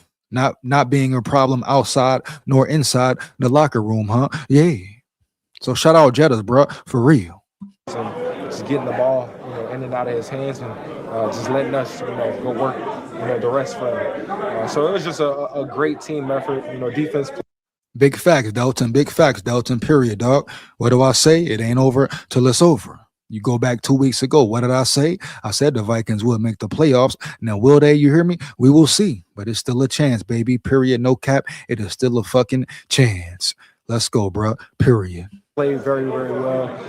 Offense played good. Special teams played good. So it was an all-around team win. Can you enjoy yourself when you're not getting the ball a lot? Of course. I mean, when you win. Boogie in the building. Boogie in the building. Let's get it, bro. What's up? SKOL VIKES. Yeah. DOD black in the building. DOD to black in the building. SKOL Vikings. SKOL Vikings, bro. No cap, bro. You hear me? No cap. Yeah. I'd rather win and not get the ball than lose and not get the ball. So as long as we win in and this team coming in here with a happy smile on their face and we have that confidence to continue on and continue to next week and to better ourselves and to make sure that we continue this feeling. That's the main objective. What was the difference in JJ, did you think? That's a great question. That's a question for him to answer. I just think that he was just quiet mind. He's all about winning, Delt. He's all about winning. You hear me, dog? Heavy. Yeah. No cap, bro. For real. Poised, focused, not really overly hyped, about the game. Not too, too mellow. I feel like he was just perfect, cool, calm, and collected the whole entire game, and he led us to this victory for sure. Justin, your shot in the end zone, could you feel the crowd kind of with you? It's almost like they wanted you to will that in there. Yeah, I feel like the whole stadium seen me wide open on that play. But, it's definitely, one of those plays that I wish, will come to me on that one. But, it happens sometimes, and that's part of the game. As long as you win, that's what I really care about. Third down efficiency, so great for you guys today. 2 for 2, even a fourth. What was the difference? Execution. Us just executing our plays and just going out there and doing what we normally do. It's just all about the preparation that we have the whole entire week into leading into this game. Never ever. You hear me, dog? No cap. Straight up, nigga. Yeah, bitch, yeah. And then just JJ just being quiet-minded and going out there and just being himself. Not really, the expectations, not really, thinking about that, not really thinking about making the perfect throw or the perfect play. Him just, dialing it up and making those quick throws and allowing us to move the ball downfield. Justin, I know. Let's calm it down, Boogie. Let's calm it down, Boogie. Let's really wait to decide whether or not JJ is not it. You hear me, dog? No cap. The last performance shows you that JJ definitely could and will be and is it. You can't give up on the guy, you hear me, who's a rookie because the head coach is not putting him in the best position to win. You hear me, dog? No cap. Period, bro. For real, you hear me? Yeah. You hear me, dog? Let's not be chumps about it. You hear me, dog? Not punks, bro. No cap. You hear me? JJ McCarthy has a lot of growing to do. But he has definitely had flashes showing that he can be that guy. Period. That guy. Walter Rouse coming for what? Walter Rouse coming for what, Delt? Is there an injury I need to know about? Has someone went down? You hear me, dog? No cap. You hear me, huh? Yeah. Did Brian O'Neill get hurt or something? Hey, let me know, huh? Let me know. Let me know the 411. Let me know the damn scoop. You hear me? Yeah. Bitch, yeah. Oh, never give up, Boogie. Never give up, Bougie. You hear me, dog? No cap, bro. You hear me? Yeah. Receivers are always going to like to have the ball, but what did it feel like out there today with the run and the pass kind of working so well together? Great, exciting. To really see the amount of plays that we're stacking up and the yardage that we were getting. That those things all matter, especially 130 yards on the run game. It helps a lot. With the pass game, being able to really open it up and allowing them to jump the run for the play action, and us going on top. So it was just a great overall win. And to feel like this is something that we can get used to.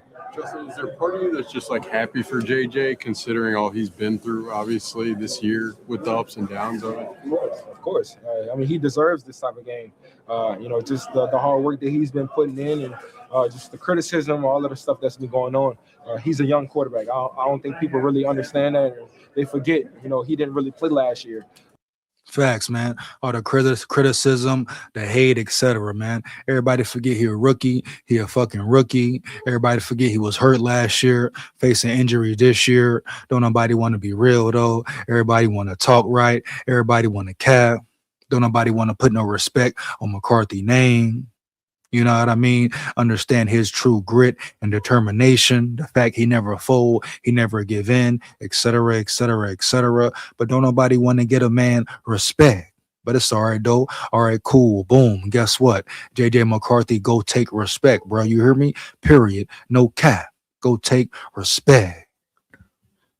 So this is really his first year really playing and being with this team. So there's going to be times where there's going to be adversity and things might not look, the greatest. But him just, keeping on that road and bouncing back today, it was definitely a great game for him.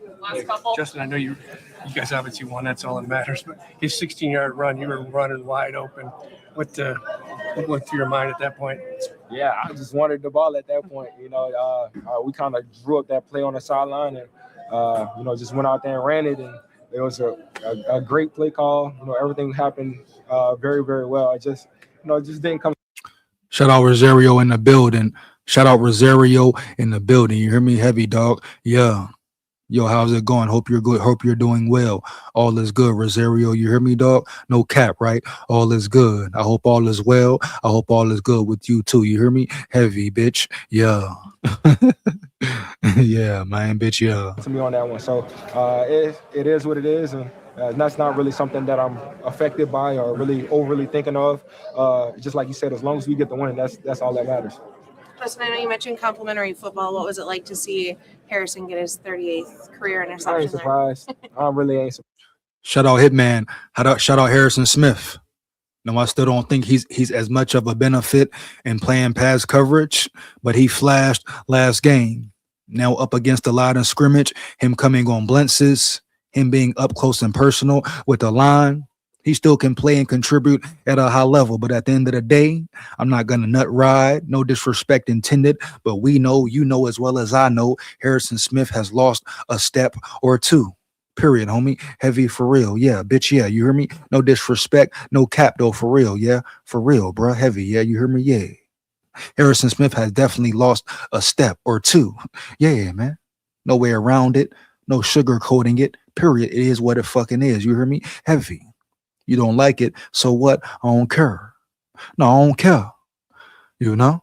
But shout out Harrison Smith and respect. The only real Viking who proved his loyalty as a man, not only that, but to the Vikings. You see Adam Thielen, bitch ass, come and go. When things don't go his way, he right up out of there. Harrison Smith, huh? Yeah.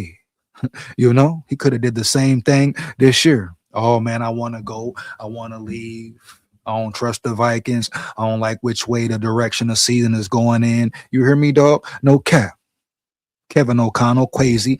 They know Adam Thielen is a fucking phony. You hear me, dog? No cap. But they got to be politically correct. They can't sit there and bash the man and say he's a phony and say he ain't really got no brotherhood with his team. But so what? Who cares? But once again, shout out Harrison Smith, Hitman, a true veteran of the game. You wish the Vikings would have had a better season just for him alone. You know? Yeah, especially this probably being his last season. Oh, man. But shout out respect, Hitman, for real. He's always around the ball, always, affecting the game in some type of way. He's a vet. That's the thing that I love about Harry. He's not really going to overly talk about that play, but it was definitely a big play for us to carry on that momentum and, of course, us to get that ball in that close field. Justin, you're talking about carrying the momentum. How does the team, how does JJ, how do you guys keep carrying the momentum moving forward? But this is definitely a confidence booster. Just him going out there and playing the way he played. Sometimes it has to happen quicker than you may like, Bougie. You hear me, dog? Sometimes it has to happen quicker than you may like. For real. I kind of told him on the sideline, it's easy, isn't it? Once you go through your reads, you do everything right. The O-line did a fantastic job of securing him and protecting him.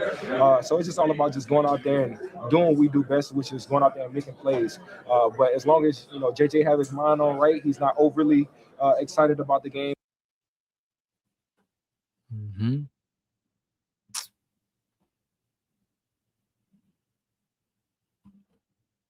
Some of these player shits.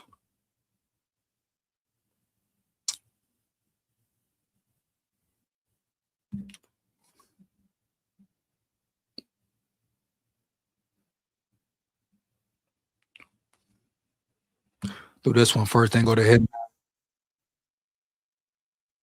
Extra point made. 20 years. That's not one, but 2 decades of donations. Allstate's Good Hands Nets program has donated.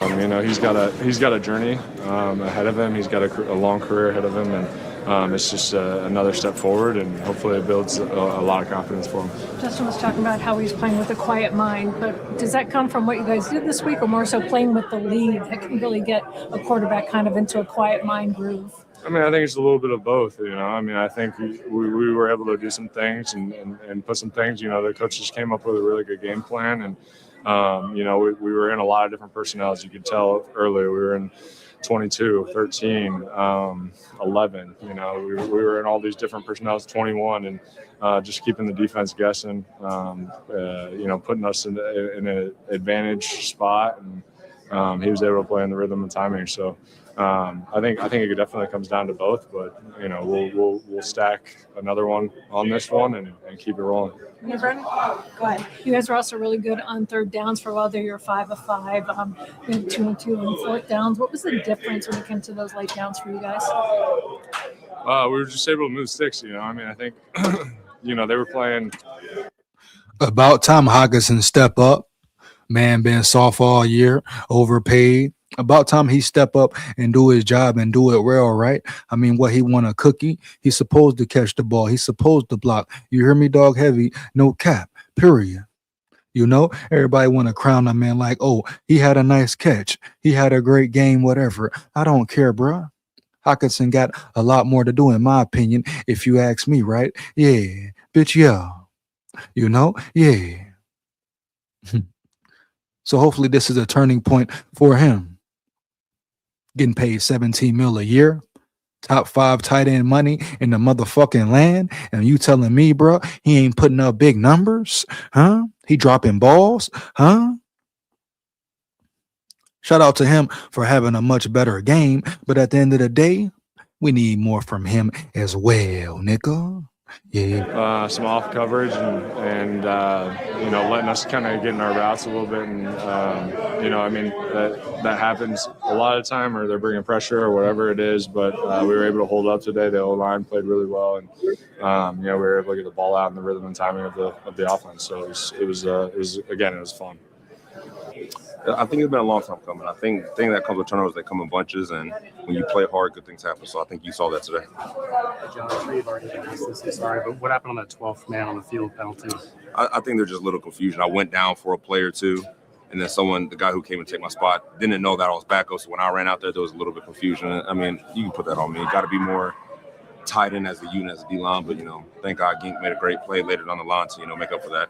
Yeah, I mean, how special was that Gink play? That was incredible. I mean, I think we've seen him do that a lot of times, so none of us are really surprised when you see it happen anymore. Terry was also talking about Javon's play, that for a big guy to have that wherewithal on the sideline, keep all your limbs inbounds, and then to recover the ball, too. Pretty sweet, huh? Yeah, I think it's impressive. I mean, I think there's a reason why he's been in the league for 10 years, and, I mean, that play just showed it. It's been a tough season for the team, but does this win mean anything to you extra just coming against Washington? I mean, I'll be lying if I said it and didn't. For me, I think it's more important that we put a complete game together. I think that's something that we haven't been able to do this year that much. So for us to do it, especially against them, was special today. What do you like most about what Gink brings to the table? He's kind of a unique kind of guy out there. Yeah, I think he's a complete player, man. He can definitely rush the passer and get sacked, but he can also make huge plays in the passing game and cover. So I think he's that unicorn that really can do both. Offense didn't turn the ball over. Defense, we took the ball away. That's one thing we couldn't do last week. We can get as many stops as we want, but we need to take the ball away, and that's where for us to get good opportunities and give us that spark. I think it helped out today. Special teams did their thing. Everybody played complimentary football, and that was the result. So that's what it should look like in a clean form fashion. Everybody doing their job. I mean, did you feel like at halftime? I mean, the turnovers were coming in the second half. Yeah, no, we definitely knew it was coming eventually. But we just did our game, man. Same game plan every week. Don't switch our stuff up. We're just going to continue to do our jobs and do what we do better every week. We all know Gink has nose for the ball, Yeah. but to keep doing it again That was and good again, for him. right? Yeah, he was beating himself up. He had a couple opportunities like other games as well. He's been beating himself up like crazy.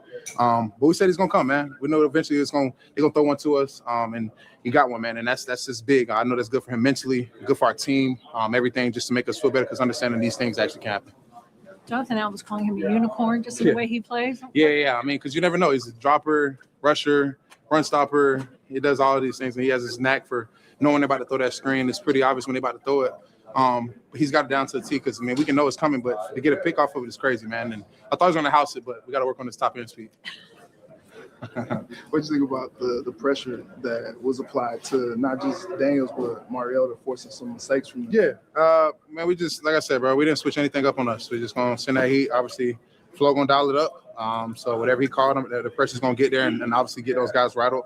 And it's crazy. We got a safety coming off the edge that you're gonna speed things up. Obviously with Hitman back there, and then obviously he can drop back and get a pick too. So just moving him around a lot, man. This is a whole defense, and I think that's the thing. He's done really, really well. And obviously we had the big splash plays today, and that's where it all came together. One of them's they're teasing Harry calling him the Unk. Yeah. Good for him to get in. Yeah, man. It's crazy because they call me Unk, and I can only imagine what they call him. So him being older, these young guys, they keep knocking the age down for calling people Unk every year. I'm 28, so I feel like I'm still big bruh or none of that Unk stuff. But he can definitely have that Unk term for sure. Supportive of JJ McCarthy all year. What did you think of his performance today? Yeah, just play ball, man. He didn't flinch. He went out there and just played ball. Didn't really go out there with an expectation to try to overcome and win all those other games back. We're about this game right here, and that's just kind of, he stayed even killed with it. Did his job. That's all ultimately he did. He just did his job, man. And I think everybody did their job today, and that's just what you do that thing, man. You put yourself in the best situation to win, and we just took care of business. First time since 1992, shut out one week and then doing the shutting out the next week. Oh man, it's crazy, man. That's the National Football League. Literally definition of it. But shout out to the guys for being able to bounce back and to get that taste out of my mouth. With this shutout, it was great. Last time I had a shutout was 3-0. So this one felt a little bit better, it being 31-0. So yeah, shout out to the team for playing complimentary football. Yeah, I mean, you vividly remember that game in Vegas a couple of years ago. Yeah. Not many people probably remember that one. Not a lot of people do, but I do. We played a great game defensively, so it was good. Did you feel like here at halftime that the turnovers were going to come the way you were playing? Yeah, for sure. I mean, you go up 2 scores and you play sound defense the way we're doing it. It's just a matter of time before the ball starts to bounce our way. How did it feel to finally get those turnovers? Oh yeah, it felt great. It's something we stress and something we talk about day in and day out.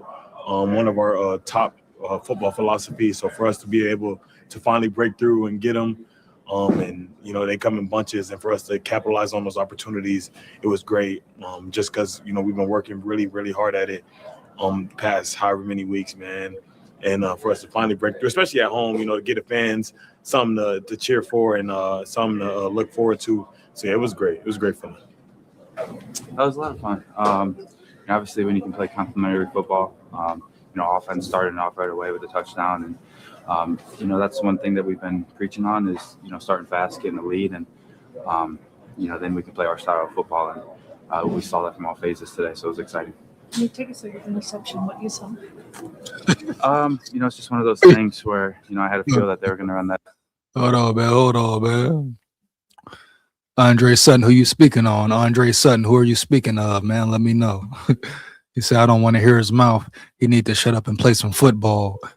Expound, Andre. Expound, Andre. You hear me, dog? Yeah. He said cap. Bougie cap. Who you saying cap to, bro? Oh, man, they go ahead in the comments, bro, for real. Bougie say cap. Cap about what, man? What's going down? Hope they did an interview, Rose. Y'all wilding in the chat, bro. You hear me? No cap, huh? Heavy. Play and they gotta respect Gink, though. Gotta always put some respect on Gink name, dog. You hear me? Man, Gink a different animal. He a different breed. Whoa, man. Yeah. I was able to jump in front of it and get the ball tipped up in the air so I'll make a play on it. Jonathan Allen was calling you a unicorn, that you can do so many things, and you kind of inspire the defense when you do that. Just instinctually in how you see things. Is it slow motion for you, or how is it? How do you see that? I think it just comes with instincts and having a knack for, the game. Kind of with our scheme and how Flores likes to call it. We get certain types of plays and certain type of looks. So it allows me to play fast within the scheme and anticipate plays. And Flo's always allowing me to do that, But yeah, Jonathan Allen, props to him. Great player. And that's special for him to call me that. Is it surprising sometimes that they still try it, knowing that you put that on film so many times?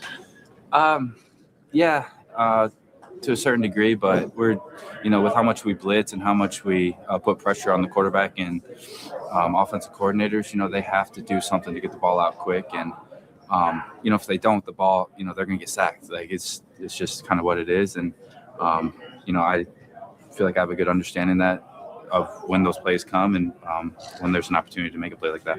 How good was that play by Hargrave? You were right there. It was special. Just an effort play. Obviously when you run to the ball, good things happen, and just to see him. I mean, you talk about high level football from Van Ginkel, understanding, knowing when a team has the propensity to try a bubble screen or a play similar to that, correct? And him having the football IQ and understanding to pick the ball off, put his body in front of it, right? Position himself in a certain way where he can get the tip, deflect the ball, and make the reception. Come on, bro. His football IQ definitely has the physical attributes, right? Heavy, yeah, no doubt. But at the end of the day, he knows the game. He's smart, It's very important to have smart players, huh? Yeah. You hear me, huh? Yeah, bro, for real. And Van Ginkel is very smart when it comes to reading plays, right? Play recognition, etc. He can really do it all. Yeah, the physical talent is definitely there. Ball hawking abilities, very rare at his position. But at the end of the day, his mental capacity, right? His football mind, yeah. Probably going to be a great coach one day. You hear me, dog? No cap. But him understanding what play is potentially coming, oh, man, you can't coach that for real. Either somebody has it or they don't, period. Holden in the building, bro. Shout out Holden in the building. You hear me?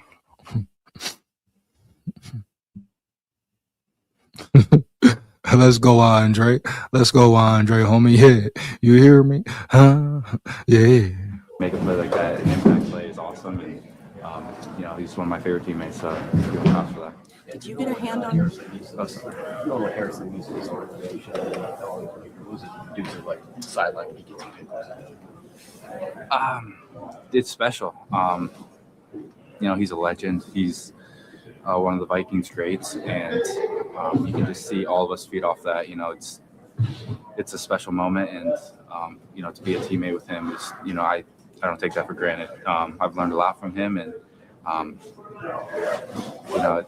it's special. He's a heck of a player, and I can't even put it in words.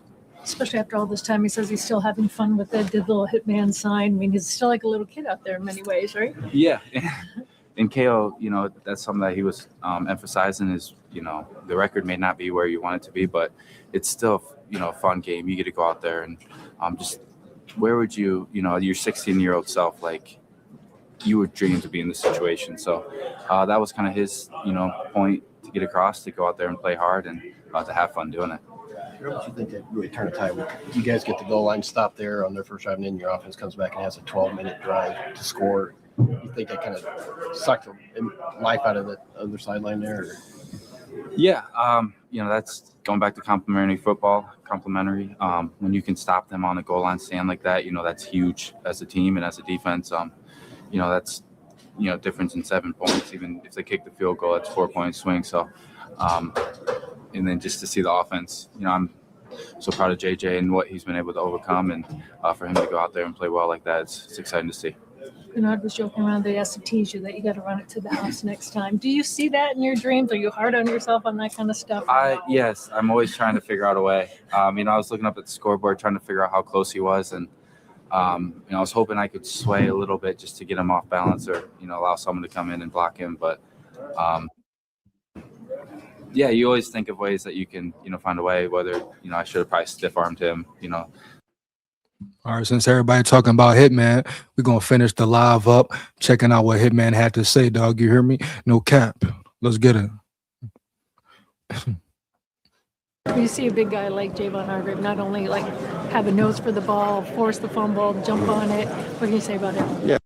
And once again, bro, shout out Harrison Hitman Smith, period. When I talk about him having lost a step, etc., not being the same player, of course, dog. But at the end of the day, it's all about respect. You hear me? No cap. Yeah, for real, yo. Yeah. So it's always respect. Never get it misconstrued. Never get it twisted, man. Never no ill intent towards Hitman, huh? Yeah, homie, for real. Respect Hitman. Respect his true loyalty. Respect his realness. You know? Yeah, his love to be a Viking, his want to be a Viking. Yeah. The brotherhood really meaning something to him. Huh? Correct? Hell yeah. Every player can't say that. A lot of people, a lot of players have faked the funk, huh? Yeah, bitch, yeah. Yeah, a lot of players have came through and faked the funk. You know, acting like, oh, they love the Vikings. It's a real brotherhood. It's real love, etc., etc., etc. We just seen it with that sucker, Adam Thielen. I repeat, we just seen it with that sucker, huh? Adam Thielen. We seen exactly who Adam Thielen is, bottom line. Same with him, same with Kirk, heavy. Even Dalvin Cook, respectful, but we seen it with him too. So point blank period is, bottom line is, respect always, shout out always, man, to Hitman Harrison Smith, a Vikings legend, a Ring of Honor, Wall of Honor guy, future Hall of Famer. At the end of the day, you can't take none of that away. You hear me? And he's still playing and contributing at a high level. What is this, year 16? Year 16? And you telling me he's still flying around, getting picks, being a leader, heavy, still understanding the game of football, being able to run out there around yonder, dog, no cap, and put the work in and still play at a high level? Now, his coverage skills are suspect, you know? Heavy, bruh. Yeah. He did have a pick versus the Commanders, but can they keep it going? Period. But it's clear to see, evident to see that he has lost a step or two, but he makes up for it, huh? Right? In other ways. Yeah. So much love to the boy, my brother. You hear me? Yeah. That was another, like, the hustle, number one, and then the athleticism from a big guy to recover near the sideline without getting out of bounds with a limb. Really athletic play, really just a good football play. I think that does when you guys get to go and stop there at 3, at the 1, and then your offense comes back and have a 19-play drive. That kind of, when you look back on the game, score looks one way, but you go to that series of us getting that stop there, and then after giving up too much on the drive, and then us going down and scoring, like, that's a big deal. It takes a lot of time off the clock, possession in our favor, and it can be deflating. So, you know, Hitman always been just been a cool, laid back dude, right? You hear me, dog? No cap. Never been the type to talk too much. At least that's what we see from the outside in. I mean, shit, he could be a talkative player, etc. But you know, you pretty much peep his energy. He just calm, laid back, quiet, and let his play speak for him on the field, correct? Yeah. But you can tell, man, he been playing football for a long damn time, and you would just like to see him go out on a higher note. Like I say, man, they can still save the season somewhat to a certain extent. You know, no playoffs, definitely a failure. But at the end of the day, if they can win the rest of these games, finish strong for real, finish undefeated for real. And as we know, as you know, as the football world knows, correct? Yeah, bitch, yeah, it's still a chance, a slim chance, but it's still an opportunity for the Vikings to somehow, some way make the playoffs. But first thing they have to do is win out, huh? Controlling their own destiny or not, playoffs or not, what they must do first and foremost is what? Win out, dog. Correct. Once again, bro, heavy no cap, period, homie. Yeah. Yeah, man. Shout out Hitman Harrison Smith for staying true to the purple and damn gold. Yeah. I don't know if it was. You hear me, huh? Fuck going on around here. Yeah. And people getting excited about Adam Thielen coming back. That pussy, that sucker, huh? Smooth criminal, man. Adam Thielen, a smooth criminal, man. Yeah. Bitch, yeah. The fuck on out the building, bro. Huh? It's a big deal. Then you guys go back right out and get a 3 and out right after that. Yeah. I mean, it's kind of a weird sequence for you guys, too, to be sitting on the bench so long. Yeah, it was like we might have played one series in the first quarter or something. So, yeah, that tends to work out. You tried for Admiration Society with Anthony Barr t-shirt? Yeah, he wore my jersey, so figured I'd wear his shirt. I also, Audie Cole was here as well. Oh, yeah. You remember him? I wore his bachelor party shirt to the stadium. That's your cousin, right? He's now my cousin-in-law. Yeah. What do you think of the way JJ handled himself today? Yeah, he did a great job. Just standing in there, delivering throws, making things happen with his feet. You could tell he looked, in my opinion, he looked his most comfortable of the year, game of the year. So,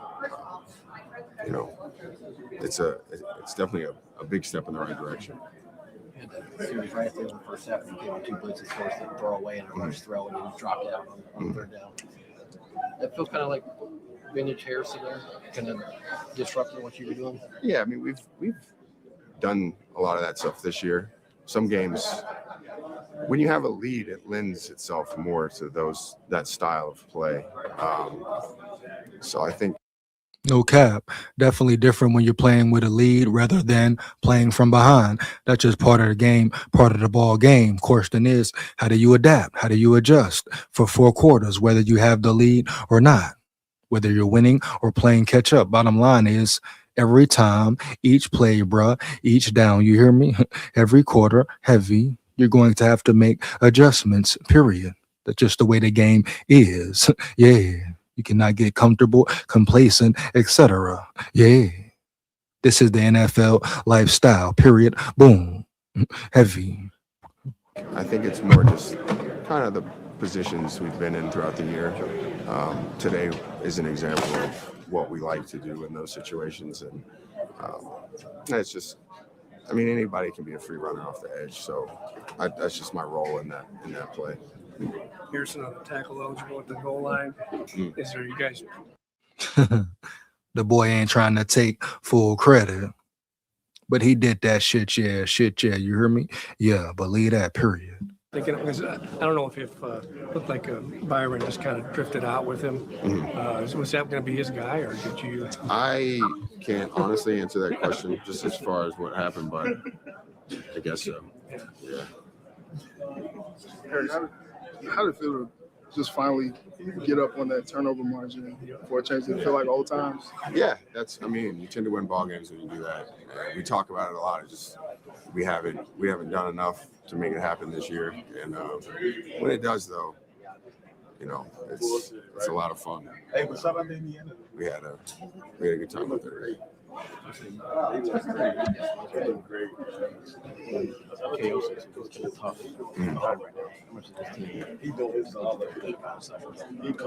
Yeah, I mean, like, you can look at the standings and the reality of things, but if you're in the NFL, KO's message is basically, what would your high school version of yourself? Seem like Harrison Smith getting a little emotional, huh? You hear me? Heavy, homie. Yeah, period. You know what I mean? Let's see what's up. Think about just playing today. And I think that kind of hit home with a lot of guys, just getting a chance to play in the NFL. Man, you can tell he getting a little emotional. You can tell he feeling that, though, dog. You hear me? No cap. Dude been playing football for a long time, huh? Yeah. Been playing for a long career. I'm sure, man. I'm sure he would love to experience a Super Bowl ring. But at the end of the day, man, you can never take away his greatness, huh? Yeah, man, for real. And I'm sure he's grateful for the moment, etc., etc., etc. But the fact he gets worked up shows you just how much it means to him, man. You hear me? He's probably thinking about the losses, the record, prior games, previous games, homie. You hear me, huh? Yeah. He probably feel like he left some shit on the table, but at the end of the day, you can't take away the type of guy and man, you hear me, heavy and teammate, and loyal teammate he was, period, homie. At the end of the day, respect Hitman at all costs. Yeah. Oh, it's fun. So make it fun. That's what we do. He damn near from the crowd, man. He done seen the team's ups and downs. He done been right there. Boom, I'm talking about. You hear me, huh? Yeah, right there, bro. One game away from a Super Bowl, and his team got their ass kicked, huh? You hear me, homie? Heavy, yeah. And he still stayed in Minnesota, huh? Yeah, still stayed right there, rocking and rolling in Minnesota. Come on, man. Yeah, respect him, man, bro. Hands down, man down. You hear me? No cap, man. Yeah, bro. He getting emotional, man. You see it's clear. It means something to him. Him wanting to win means something to him, huh? Yeah. Him playing football means something to him, period. You think he wanted to go out like this? He deserved more, bro. Period. The whole squad deserved more. Period. Homie, you hear me? Yeah, no cap. This been years coming. All them boys deserve more, bro. For real. Yeah, man. Heavy, bro. Yeah. Shout out respect once again to Hitman motherfucking Harrison Smith. Shit. Fuck going on right here, bro. For real. Why's the emotion here? Just Played football a long time. Man, bro. He probably thinking, you can tell right here, man, he's probably thinking about it. He probably like, damn, this my last year, my last season. And just sitting thinking about reminiscing about all the football he has played. And he probably like, oh man, damn, it's really over, homie. You hear me? No cap. Yeah.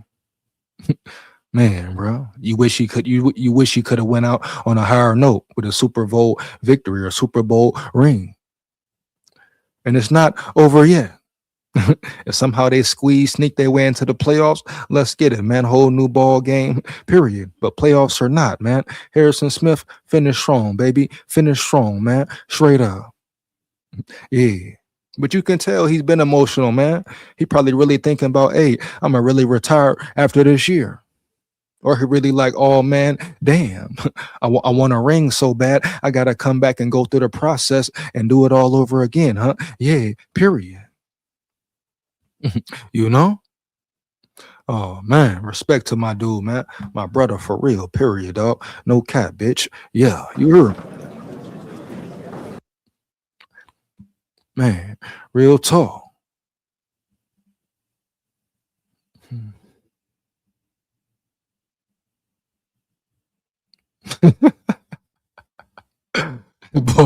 That boy Andre Sutton say you on a warpath ready for war, huh? I dig it, yeah, man. I respect it. Let's get it. But that's pretty much it for the live. Finna get up out of here, you know. Yeah. 3 hours in. Shout out all my big dogs, huh? My subscribers and supporters. You know what it is. SKOL Vikes. Win, lose, or draw, man. For real. And now what? Guess what?